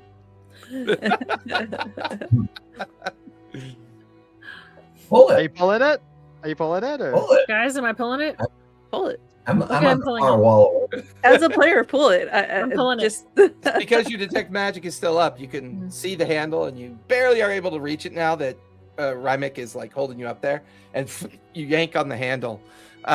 There's a clicking noise and like a slight grinding noise coming from the broom closet. You watch as the back wall of the broom closet kind of rises up about 3 feet, and then a stone comes sliding out from the other side. Everyone give me either nature check or a history check as you see something on the slab of stone. I get an 8. 15. 18. 30, 20. Bludgeon and Rymek, you recognize what it is the moment you see it. It is a red dragon egg. Oh my god. That is going in the bag of holding. Careful, Oh. careful. The big traps. Is it trapped? Let me sniff a Check for trap. traps. Check for traps. Somebody give me an investigation check to. Is there magic examine around it? Is there There's no magic around it. Does I it seem see them. alive? Like, does it seem like not a fossil one? It's Like it's- it would be viable. like it could my be. God. Yeah. Yeah. Professor Dorn is going to. That's a nature check on that one, Eldira. Professor Okay, Dorn I'm is gonna gonna hate nature us if check we that. take this. Well, I got Professor Dorn is going to hate us. if we take 17. this. I got 18 on the Hate us if we take this. Investigation. traps. Yeah. Okay. Rymek, you don't see anything that looks like it's trapped, which tells you whoever put it here treats this as kind of precious. Plus, it was a pretty tricky way of it being hidden. It was a hidden pole handle. It was, behind a stone slab. I mean, it would take an effort to even find it. You get the feeling that that there are no traps here out of fear or concern. Eldira comes kind of like walking up alongside you, Is and it? she starts examining the egg to see if it's viable. Eldira, is you like it's about the size of a large watermelon, basically, is the size Will of it it. fit in a bag of holding? Barely. Just barely. And once that egg is inside, weight-wise, you get Then your the max. bag is full. Yeah, Okay. with all those objects, the coin, and the and if egg. it hatches, it'll die in there. So I don't know if that's a good idea. Eldira, as you you know that the trick to see if these things are viable, now that you know what it is it's a red dragon egg because the surface of the egg appears red to you, but what it actually is, these real tiny red scales that cover the surface of the egg. You tap it and you watch as all the scales ripple, like they almost kind of react to your touch, which tells you it's a viable egg. Hmm. Right. I kind of just reach out to touch it. I sense. Someone's got to touch it to pick it up. I sense Yeah. a heartbeat. Okay, I'm gonna pick it up and I'm. Oh,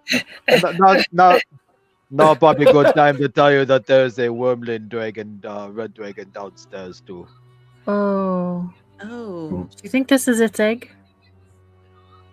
It's a Either that wormling, or he's so it's a breeding- hatchling. Sorry, So it's a hatchling. a wormling would be like a few years sorry, old. hatchling, not wormling, hatchling. No, you're right. It's a wormling. You're right. So- He said wormling, so yeah. So the wormling what? would be described as being a few years old. So A it's a hatchling would sibling. be a lot smaller than a wormling. Okay. So it definitely is not laying eggs yet. Okay.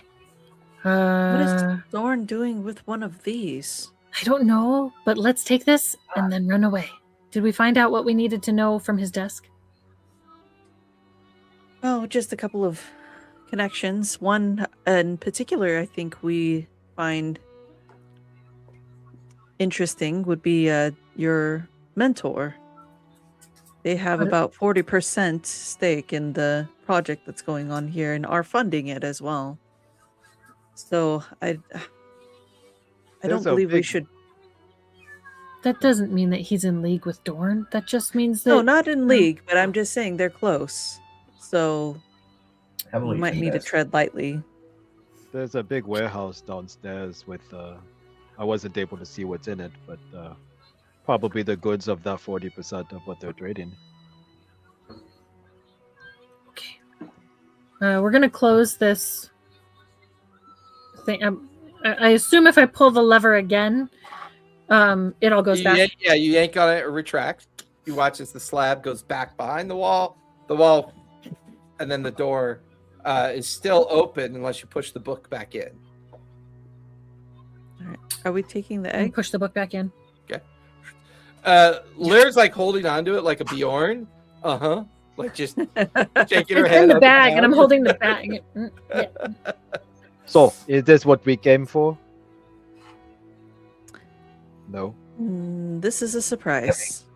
Do we have any idea where the professor is at this point with the sum total of all the evidence? Or why he's No. gone? Or I mean, really, the only And it place that you sounded haven't like- really checked is either the storage rooms upstairs, the yeah. Yeah. well, upstairs, and there's the warehouse that Rymick found. But the people that were in the warehouse didn't know where he was. Correct. Yeah. Presumably. I mean, Padway could have killed him. Let's check in the storage. I don't believe we'll find much, but Yeah. Let's maybe go we upstairs. find a couple more pieces. let's go up there. Is there That's one anywhere floor. in the office that we did not search?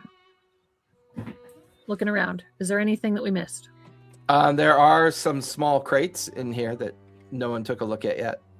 Then let's look in the crates first. Okay. Real quick. Give me investigation. 19 plus 4. 23. 23.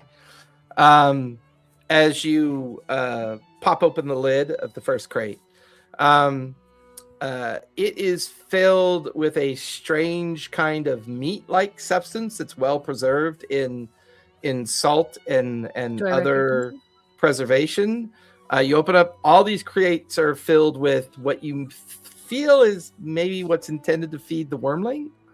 Okay. I'm going to take some of it and put it in my pocket because if this thing hatches, we're going to need, I fill my little pouch with, I don't know, Mhm. You're gonna Like a need to couple take it out so portions. it can breathe. couple portions. Like just a couple portions. Mhm, mhm. Sense that a wormling was guarding this tower. I mean, it probably is. Okay, so that's all the crates? Yeah, I mean, there were 3 smallish kind of crates filled with the preserved food. There's just the storage upstairs on the main landing, and then obviously the warehouse that Rymick had discovered on the other side of the wormling. I don't think we can all get past that wormling. I don't think so. Not with a group like ours. No. All right, then let's go upstairs. All right. Let's go up and check it out. Quietly. We're going upstairs. Okay. If you're being stealthy, you can give me a stealth check. Oh, nat 1. My heels are 14. just clicking as they. 16. 10 plus 6. 16. I'm gonna stay on that floor and just to Wait, guard. does guidance count for that? What's that?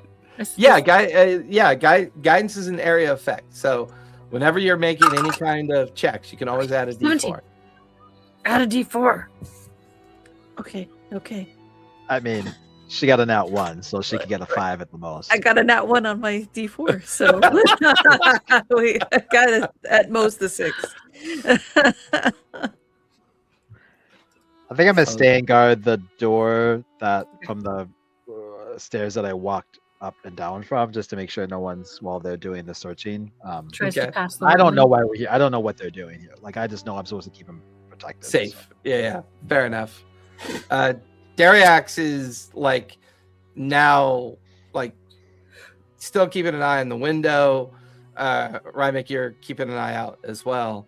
And then from downstairs from the we hear, lower "Pineapple, section, from the pineapple." downstairs section.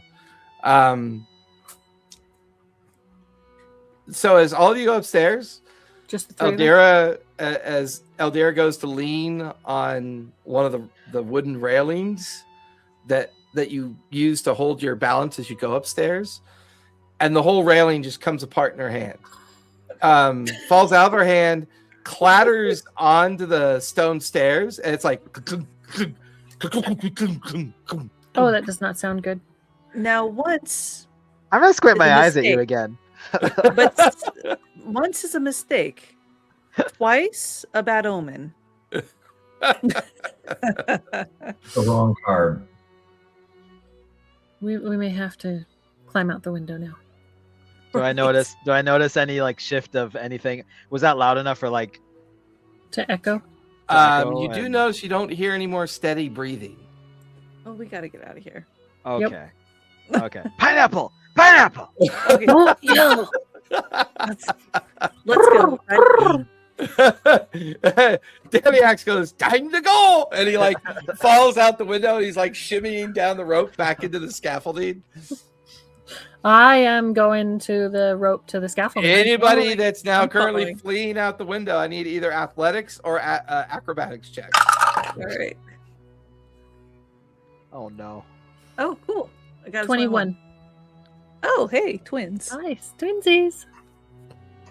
I got an 8. No, Oh I'm wait, gonna with guidance squint at because I'm you. close to Lyra. With guidance. And- It's not Lyra, it's Dariax.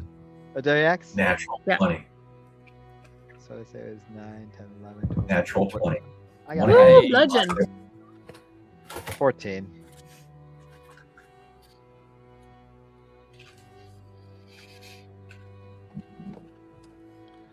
Just checking a stat blocker here real quick. I don't want to do this improperly. On the red wormling. So what'd you get on your final roll, Rymick? 14. DC was a 15, Ugh. but I will say you're the last one that makes it out. Everyone else is successfully shimmied down the rope. You hear, as you're kind of getting onto the rope, you hear the door creak open down below, and you kind of hear this intense growl, like kind of echoing from below, which distracts you. And it causes you to kind of lose your grip, but you're barely able to hang on, but with one hand. So you're like hanging on with one hand, we'll say Bludgeon is in front of you. Bludgeon, do you want to help Rymick stay on the rope at this point? I will. So, Bludgeon, give me give me a strength save, if you would, please, Bludgeon.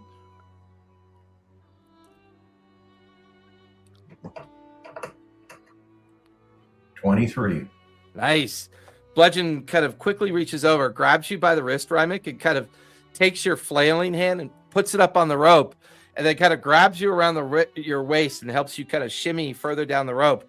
And before long, all of you are now down in the scaffolding. Question is, do you want to risk retrieving the grapple before you finish shimmying down, Rymick? It's lost. We'll buy a new one. After hearing the growl and knowing what's coming, I think we're Yeah. just trying to get the heck out of it. Okay. So as you shimmy down, you guys are all down in the scaffolding. You see a shadow pass on the other side of the window. I need you all to make stealth rolls, if you would be, please. Stealth checks. Ooh, And you all have an extra D4 because you're within Dariax's guidance. All right. Oh, I got a 19 plus. Okay, 20. 19. Okay. 20, 19, 20, 26. 26. Uh-oh, Bludgeon, what'd you get? hang on, I'm looking. I rolled 10. Total. 10. With your Derek? guidance? I can add a 1 die 10 to this if I have a thing called tactical mind. But Go for it. Absolutely. all right, I'm doing this old school in the box. Hang on. Add 8 to it, so 18. It's Oh, nice. respectable. Yeah. Nice. I would say that you guys are all kind of like pinned into the shadows of the scaffolding, using the darkness and the shadows. You watch as this cow-sized dragon head pokes out the window, and it kind of swings left, swings right. You watch as its wormling nostrils kind of flare, like it's smelling the air. It looks to see the rope, and then it looks around, and like out of the corner of its mouth, like a cat blowing a hiccup, just kind of, and a small flame hits the rope and burns the rope, which releases the tension. And you watch as the grappling hook is kind of nudged out of the window, and it disappears down below 200 feet, silently clattering down below. I Its don't head think the wormling Continues to likes look around. Dorn. It's huge, like yellow eyes, and then it pulls its head back in. And you could hear the guttural echo of its growl kind of go back down the stairs, and then you don't hear anything anymore after that. We lived to see a dragon. Oh, we're not out of it yet. We still got to get over the other wall. And you're still with us. So be extra careful, John. Will you please? You know, you might as well just leave me here. No. We don't leave wounded prey behind. Keep part of the pack behind. Keep going. All right, we retrace our steps. Okay. You guys gradually follow your steps back down through the scaffolding. You trace it all the way back to the wall. You wait for the timing of the guard. You wait for the guards to split across. But as you're watching the timing, you don't have a grappling hook anymore. So the question is, what's the plan for getting back down the wall once you're back on the rampart? Is there Any someplace more we rope? can tie a rope to? Because we have more rope. Oh, I can do my fancy thing now. There's the empty brazier, or there's Rymick's fancy thing that he can do. What is Rymax's fancy thing? So I can make 3 ice blocks top on top of each other, and that'll give us some, so we'd only fall 10 feet. Only. Only. Well, it's only 10 feet. It's I mean, you tuck and roll, you know. Or I can give you a rope, or you can give me the rope, and I can misty step it up there. I thought the rope was gone. The rope was We have- cut off. No, burned we have off. more I rope. mean, we just You have don't more have rope? the Oh. grappling Yeah. hook. We lost the Oh. grappling hook. We have more rope because that was Probably only not one of gonna our be- ropes. Well, you can use the rope to get you 10 feet, and then I can get you the rest of the way. The rope is 50 feet long. Fine, I won't use my fancy thing. All I would request is someone better at knots tying it for me before I go. I can tie it. Unless the ranger's really good at knots. I don't know. Yeah, it's inherent You in the should ranger be. thing. Yes, You it's should inherent in the be. ranger thing. Okay. Like, give me a loop Tie it so on I can like Go. put it on something. Because don't trust my skills in tying a knot and everybody falling. So whoever's tying off the rope, so the plan is to sneak back onto the rampart, Mm-hmm. tie the rope onto the brazier, Mm-hmm. and then throw No. the Does rope the brazier over. look? Does the brazier look heavy enough to hold the heaviest Oh, of us? it's bolted into the stone. All right. Yeah, then heavily that works. bolted into the Okay. stone. I am giving somebody else the responsibility of tying a knot already in like pre-made. So into whoever's the rope. tying the rope to the So then- brazier, give me a sleight of hand. Unless someone's sleight of hand is better. I mean, I think I'm gonna have to, right? Because I have I, to have, move up there. I only have a 4. I only have a 4. 3. Rock, plus paper, scissors. guidance. I have a 4. Oh, see, we all have a 4. But You're not dice- touching that knot, Eldira. I'm sorry. Well, I got an 18 Okay. There we go. with the guidance. Okay. You send the rope over the edge. You watch as it falls down into the gardens down below. Whoever's rappelling down, I need either athletics or acrobatics. 20-foot drop. Bludgeon, you want to go first? Here we go. Not good. 7. 7. With the Bludgeon, guidance. Guidance. No, add 4 to it, right? So that's 11 on bludgeon math. Well, you add a D4. You have to roll D4. a D4 and then add it. Oh, all right. Max would be 11. Huh. Add 1 to it. 8.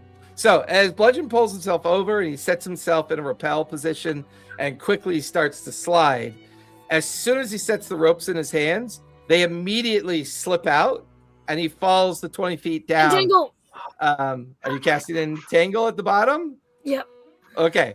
So you cast a big ball of vines at the bottom.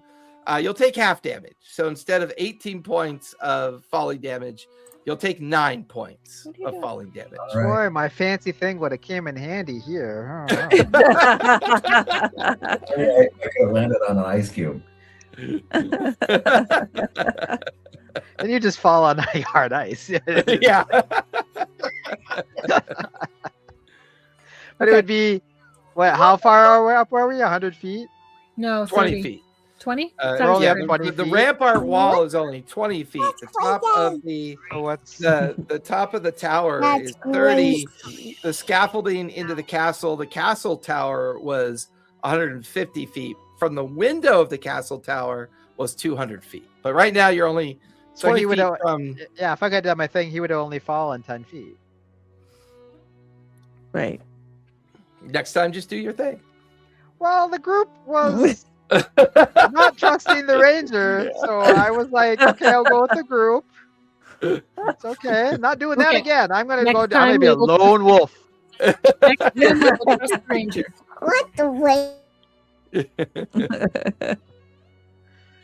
Okay, I'm gonna go next. Okay. Athletics or acrobatics as you make your way down. You'll have advantage because Bludgeon can now steady the rope. So anyone else coming down will have advantage. Oh, nice. And the guidance. Oh, advantage. Are all these vines still there? They are. They'll last a minute. 14, All right, so it's a good landing zone. 16. 30, 20. Nice. You are good. You make it all the way down as well. Who'd like to go You're next? next. Because Okay, Lyra's Lyra. going to untie Illyria is Eldira. Oh my god, Eldira is going to untie and then bamf down. Bamf, the word we can't say. So.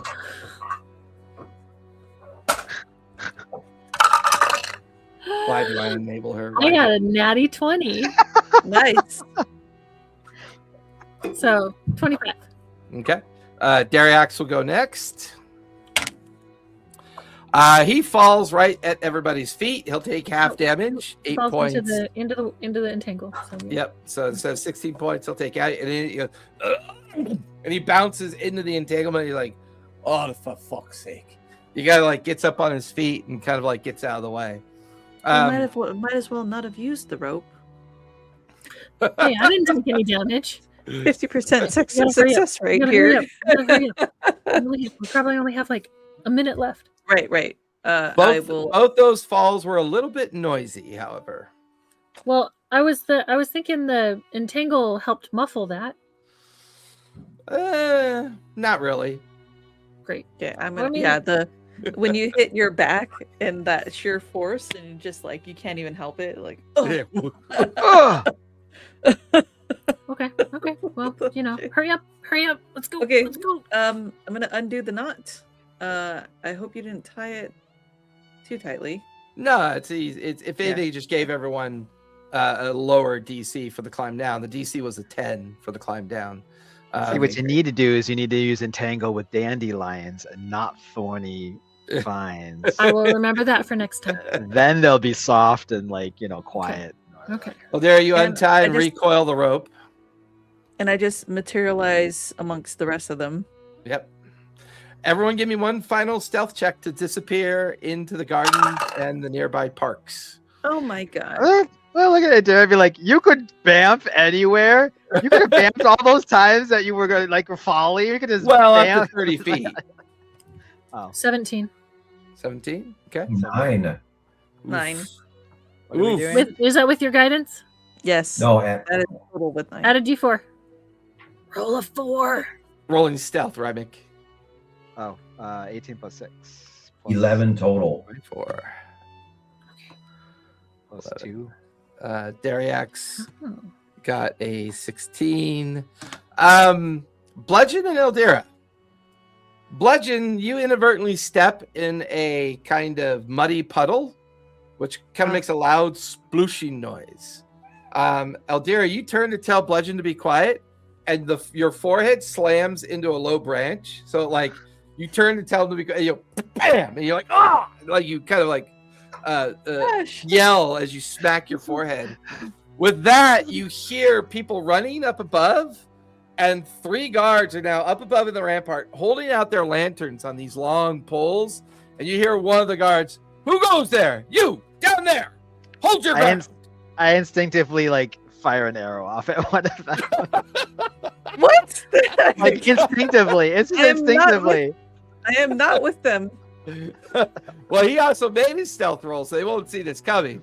Go ahead and roll an attack roll, Ryvik, as you just you kind of get that skitterish and release an arrow just out of sheer kind of habit. Yes. It's going to be a dirty 20 to hit.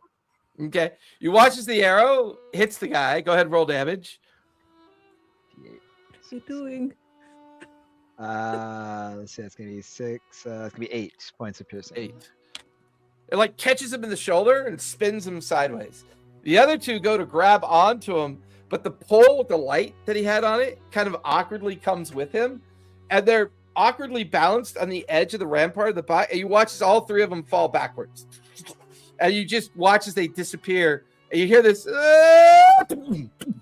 Oh As shit! 3 How of the far individuals down are they fall. falling? They're falling. No, they're 30 feet falling. on- Okay, yeah, they're falling 30 feet. 30 feet on. The I other turn around and I say pineapple, pineapple, pineapple, pineapple. and I he keep just starts running. Running. You attacked a guard. That wasn't a part of the deal. And I'm like, I pick up my dress and I start running next to you. Do you have those high heel, those high heel Yes, type Yes, shoes? I have the boot, the boot, The boot heel? Victorian, the Victorian Yeah, boot heel. You guys are now back in the night streets of the Promenade District. down below, everywhere that you guys just kind of came from.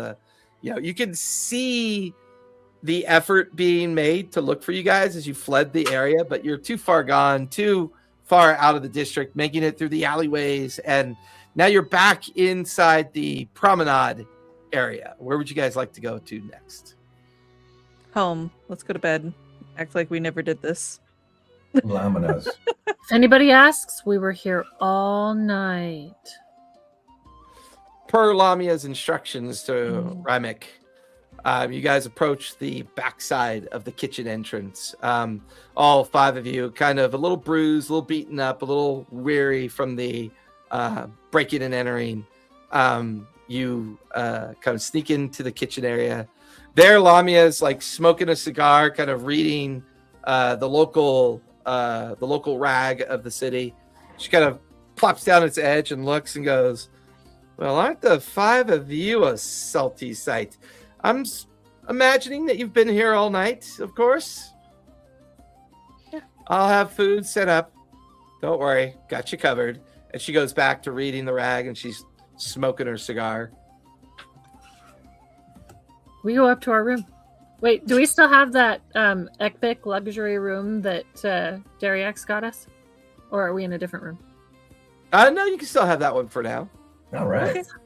Okay. We are in the Until someone- epic room. Until someone important comes, I see. Yeah, until someone who will pay more for it. Although we might be able to pay for it now. Rymak walks up Yeah, to we should- Lamia and just hands his paw out for payment. From Lamia Yeah. or from us? Yeah, Lamia will from drop a Lamia. little. Yeah, she'll drop a 200 gold pouch of coin Oh, into your paw. I don't know what kind of group you put together here, but they definitely need protecting. I shall stay with them a little longer. We go Oh, up. glad to hear it. It's almost as if I predicted this would happen. Yes, you know all. We know all about that. Good night, Lamia. how do you get a gig like that? I try to like bend your ear.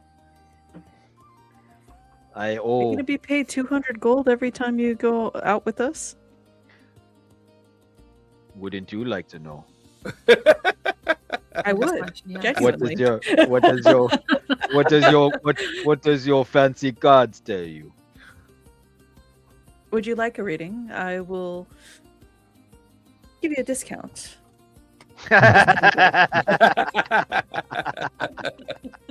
Let's see. The You 5 put of my you- life in danger twice. Let's get.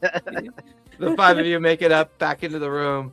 Dariax immediately just sheds his armor and heads over to one of the jacuzzi-like pools that are attached to the room, and just like he's just got his little tiny dwarf shorts on, and he kind of cannonballs into the water. There's trays of food all set up along the edge of the spa, the baths. I mean, they're pretty much built like Roman baths, where it's just concrete pools with just warm water in it, but they're magically done. So there's these little power stones that you press that heats up the water. There's little side tables everywhere. There's all sorts of food. There's the little drinking cart that was restored and refilled by Lamia. And you guys have the veranda that looks down into the promenade, and the bar's still full. The tavern's still going, even though it's late at night. So there's still the music kind of drifting up from below. So you now have a special ability tied to this room now that you've done multiple assistance to Lamia. Whenever you take a long rest in the room, for the next 24 hours, you have advantage on all wisdom checks. Ooh. Whenever you take a short rest in the room, it's the equivalent of a long rest minus the advantage effect. Okay. It's the equivalent of a long rest. Yes. That But is minus awesome. the advantage effect of the long We rest. can compress time frames here. Nice. But I'm going to take a long one.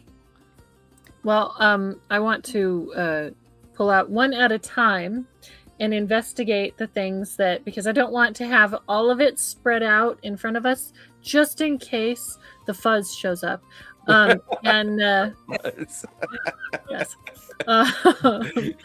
And Wait, we- sit with what? We had the fuzz right here.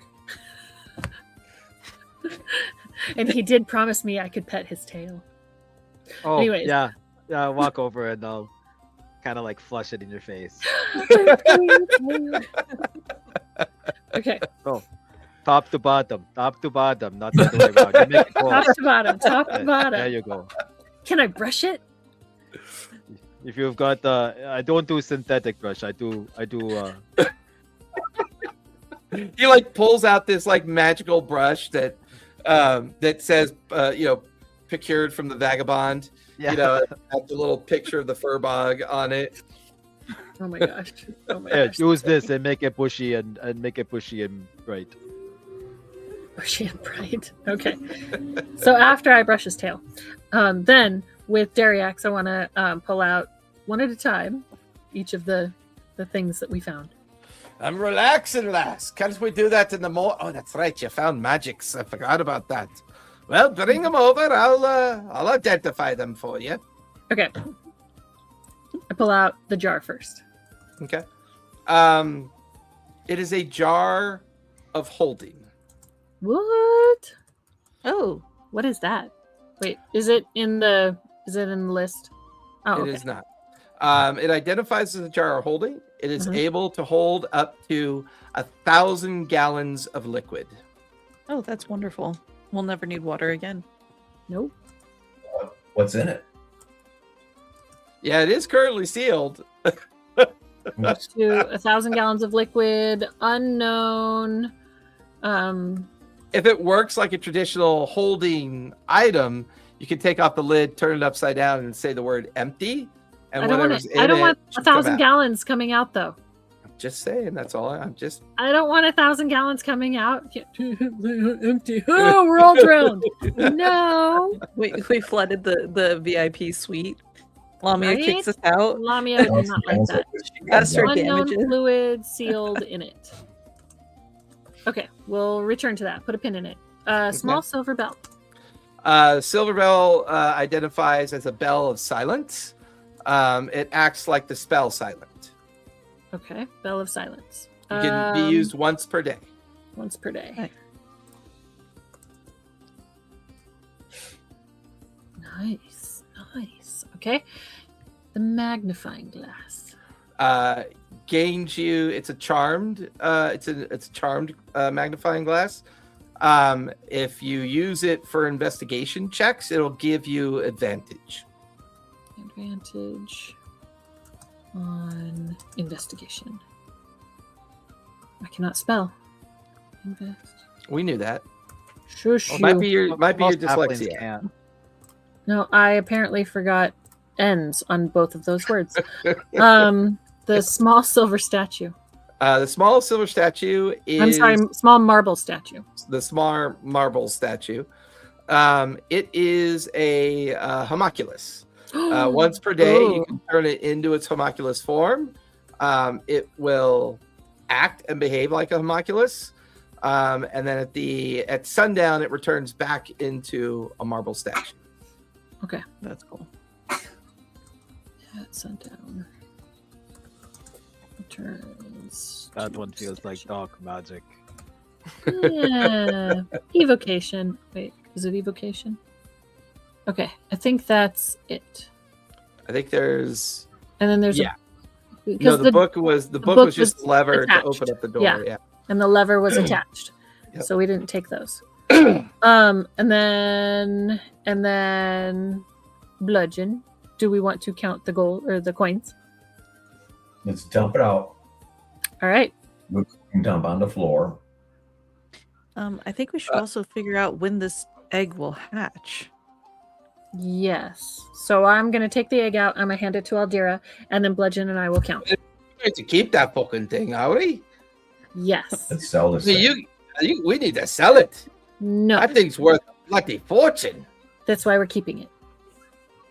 I'm doing like the Bruja thing, Oh, if you trying to keep figure it, out what. if you sell it, then you have money to spend while you're still fucking alive. But You know how if we big keep those it, things?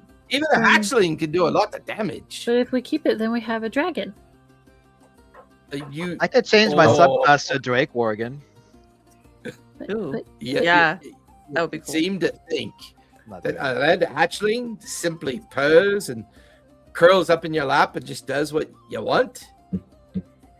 But Professor Dorn protected this thing.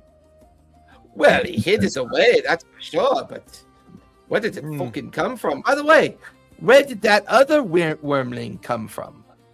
probably the same place. That as was a red the- dragon head that poked out the bloody window. Yep. Did you miss the part about where I said there was a wormling downstairs? No, I don't know mean you it dwarves that are way. stout, but I didn't know you were deaf. Well, we're dense mostly. I didn't mean it that way, Mick. I meant, where did it come from? Like, I know it came from the downstairs, but like, where did it come from before then? And why does was this an egg. professor? Well, I know. Why does the professor have red dragons? Bludgeon's onto something though, but if this egg was protected, then maybe it's special than other dragons. I don't Do you think he found the 2 eggs in that cave we were in with the body of that giant dragon? Bet he found it somewhere in there. Maybe. You reading Uh-huh. anything, Eldira? Yeah, I'm doing the Bruja dance. Like you see, like you see, she's like tilted her hat and she's like focusing in, and she has like these little like herbs or tied sage and it's lit it, and I'm gonna use a lucky to kind of get a read on this thing because I am not good at like medicine or nature checks. This egg feels unique to you. While the wormling that you saw didn't have any unique features that identified it as something that was related to Thordack, there's something different about this egg. You've always heard that the surface of dragon's eggs, the surface will match the color of the expectation of the dragon. But the fact that the entire surface of this egg is made up of tiny little scales is not something that you're familiar with at all. So there's definitely something more unique about this egg than you'd realize. Hmm. Let's do some research before we sell this. I can't tell. Maybe like a estimated. Does it have a Best Buy date on it? Yeah. Anybody who is innately arcane can give me an Arcana check. Ooh, I can. Okay. Wait, I have- can I I have spend that Arcana. lucky for advantage? That works. What's your Plus, you guys get guidance. what's your modification? Huh? What's your modifier? 8. +8? Yes. Okay, I'm giving you the lucky, so you can roll with advantage. You have advantage, and you get a D4. Okay. 15 plus the D4 is 3. 18 plus 8. 26. Barely able to see it. There's the arcane glyph on each individual scale for the word fire. And that's when you realize that these scales are reactive. Hmm. You set it on fire and it hatches. Ooh. That tells you that it is not a traditional red dragon.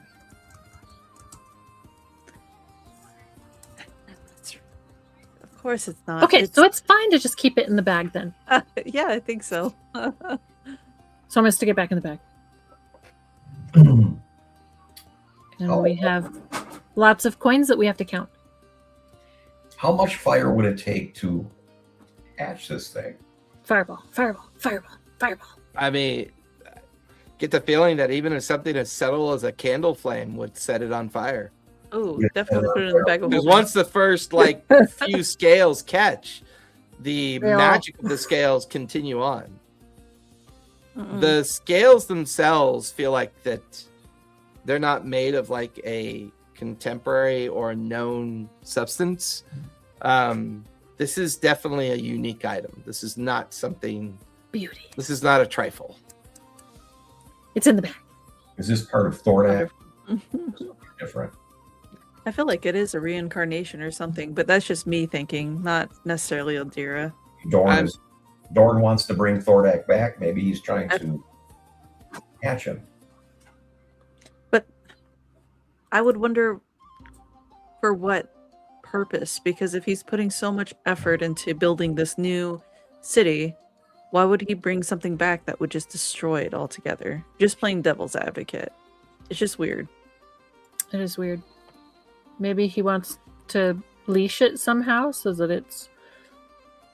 I mean, Under his command? he's already That might got be. a red wormling up there. Right. Hmm. We had the worm And- guard the place. I mean, guarding the place, it burned our rope and hid the grappling hook. So I don't know if it's there willingly. You want to Oh, go talk to it? I do, yes. So the thing is, do we put a flame to this and see what happens or not? No. Lamia will kill us. Not if the egg kills you first. Yeah. I wouldn't worry too much about it. Hatch a dragon in the Laughing Lamia. She would It has a take drink this forever. and he's thinking, We're going to put a pin in it, stick it in this bag, and wait until we're not in a town. Rymek That makes walks sense. over and hands you from his pouch a pen. A pin? Rymek takes everything literally. We don't actually he's have like to put cracked. a pin in it, Rymek. Oh, then why do you say you want a pen? You don't want. If you don't want a pen, then that's just why you say you want a pen. Derek's is just looking at all you like, oh, we're truly fucked. What was that, dwarf? Oh, nothing. Just admiring the intellectual conversation that's clearly being had here. He's gonna stomp his foot. And I'm gonna do my special move because I'm gonna goddamn do my special move. Yeah. And he stomps his foot, and like frost comes from his foot and goes underneath the dwarf, and then like a ice block lifts him up. You freeze him in the And jacuzzi. freeze him and freeze him apart. In Just the his bath. ankles. It's just like ice. It's like ice. All right, I'm sorry. Holy shit, this is cold. To lower it back down. The money. How much money is there? Takes a little while to count it out. There is 498 gold, Oh. Okay. 632 silver, and 300 copper. do any coins look unique, like magic? None of them are magic, but the coins represent a lot of different areas of Taldori. There are elven gold coins from the south. There are coins from Kumar. There are some coins from the east. There are definitely some dwarven gold coins from Craghammer. There's some coins from Vasselheim. And you would recognize some coins from Nicodranus as well. So this definitely feels like the recipient of a lot of trade had happened. Legend will look at the Vasselheim coins to see if it jogs any memory.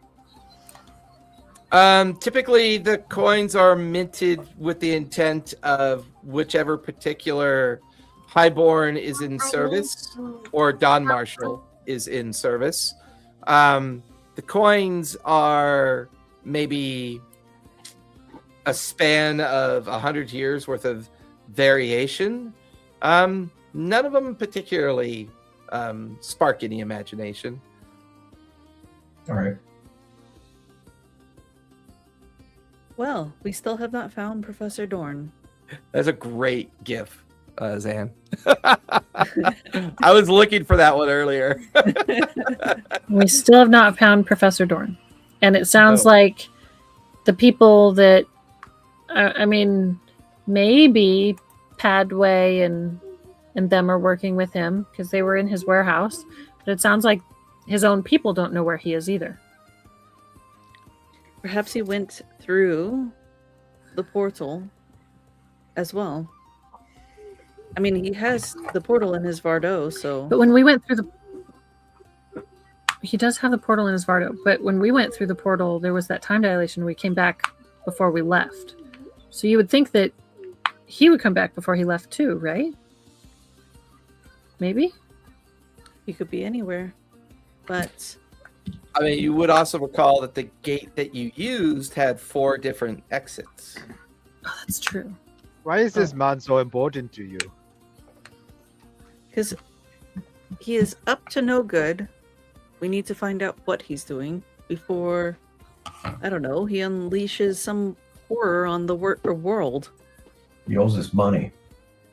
Why Yeah, not looks like takes a big drink of his beer. He owes us fucking money. Yeah, but I mean, we just took more than he owes Terry us. acts like points so- of legend. Yeah, he owes us money. Why not just tell him into the authorities? Have them Because- take care of it. I think the authorities are in his pocket. Oh. We're dealing with some level of dirty mishandlings. Your point, why would they fix the city if he is trying to go and raise Thordack back? That would be a big contradiction. I don't know, man. I don't know. I'm gonna need Yeah, another bag or two Ryman of the gold for From this. Rymick is from the Caribbean. I don't know, man. Alright, that was another character sneaking in. Well, let's sleep on it, and maybe we'll be more enlightened in the morning than we are right now. Yeah, we have to go and talk to Sister Lethwin tomorrow morning. Right. She's supposed to deliver some weapons. Right. I thought we were talking to her about the tree that I got. That too. I think it's the same person. No, I think you're thinking of the dwarf at the forge. Right. Didn't he have her deliver? Oh, that reminds me.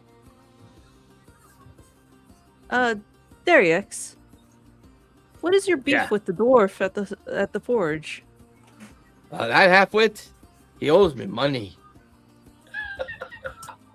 Everybody owes each other money.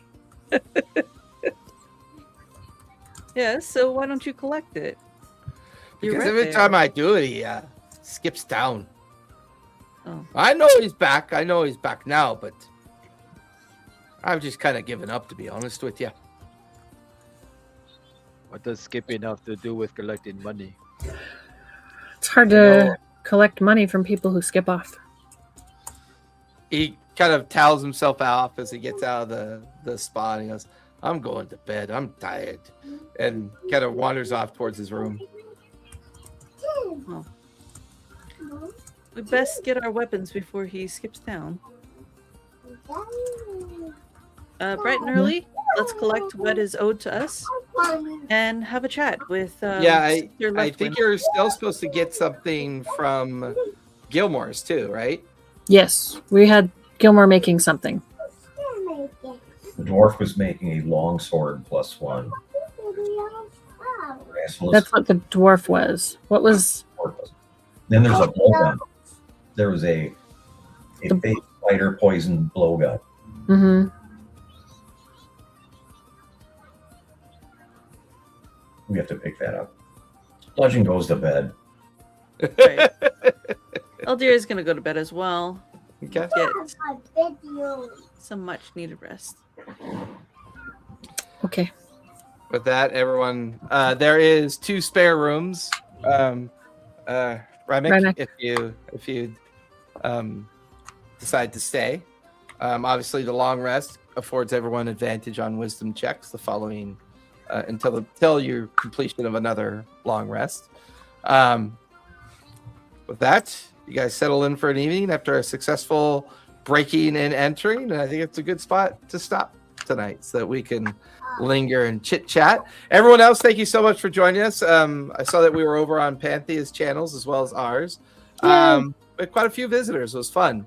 But as always, be safe, be kind, and don't forget, play a game, everyone. We'll see you next week. A shadow stirs on the mountain high. Whispers dance where the eagles fly.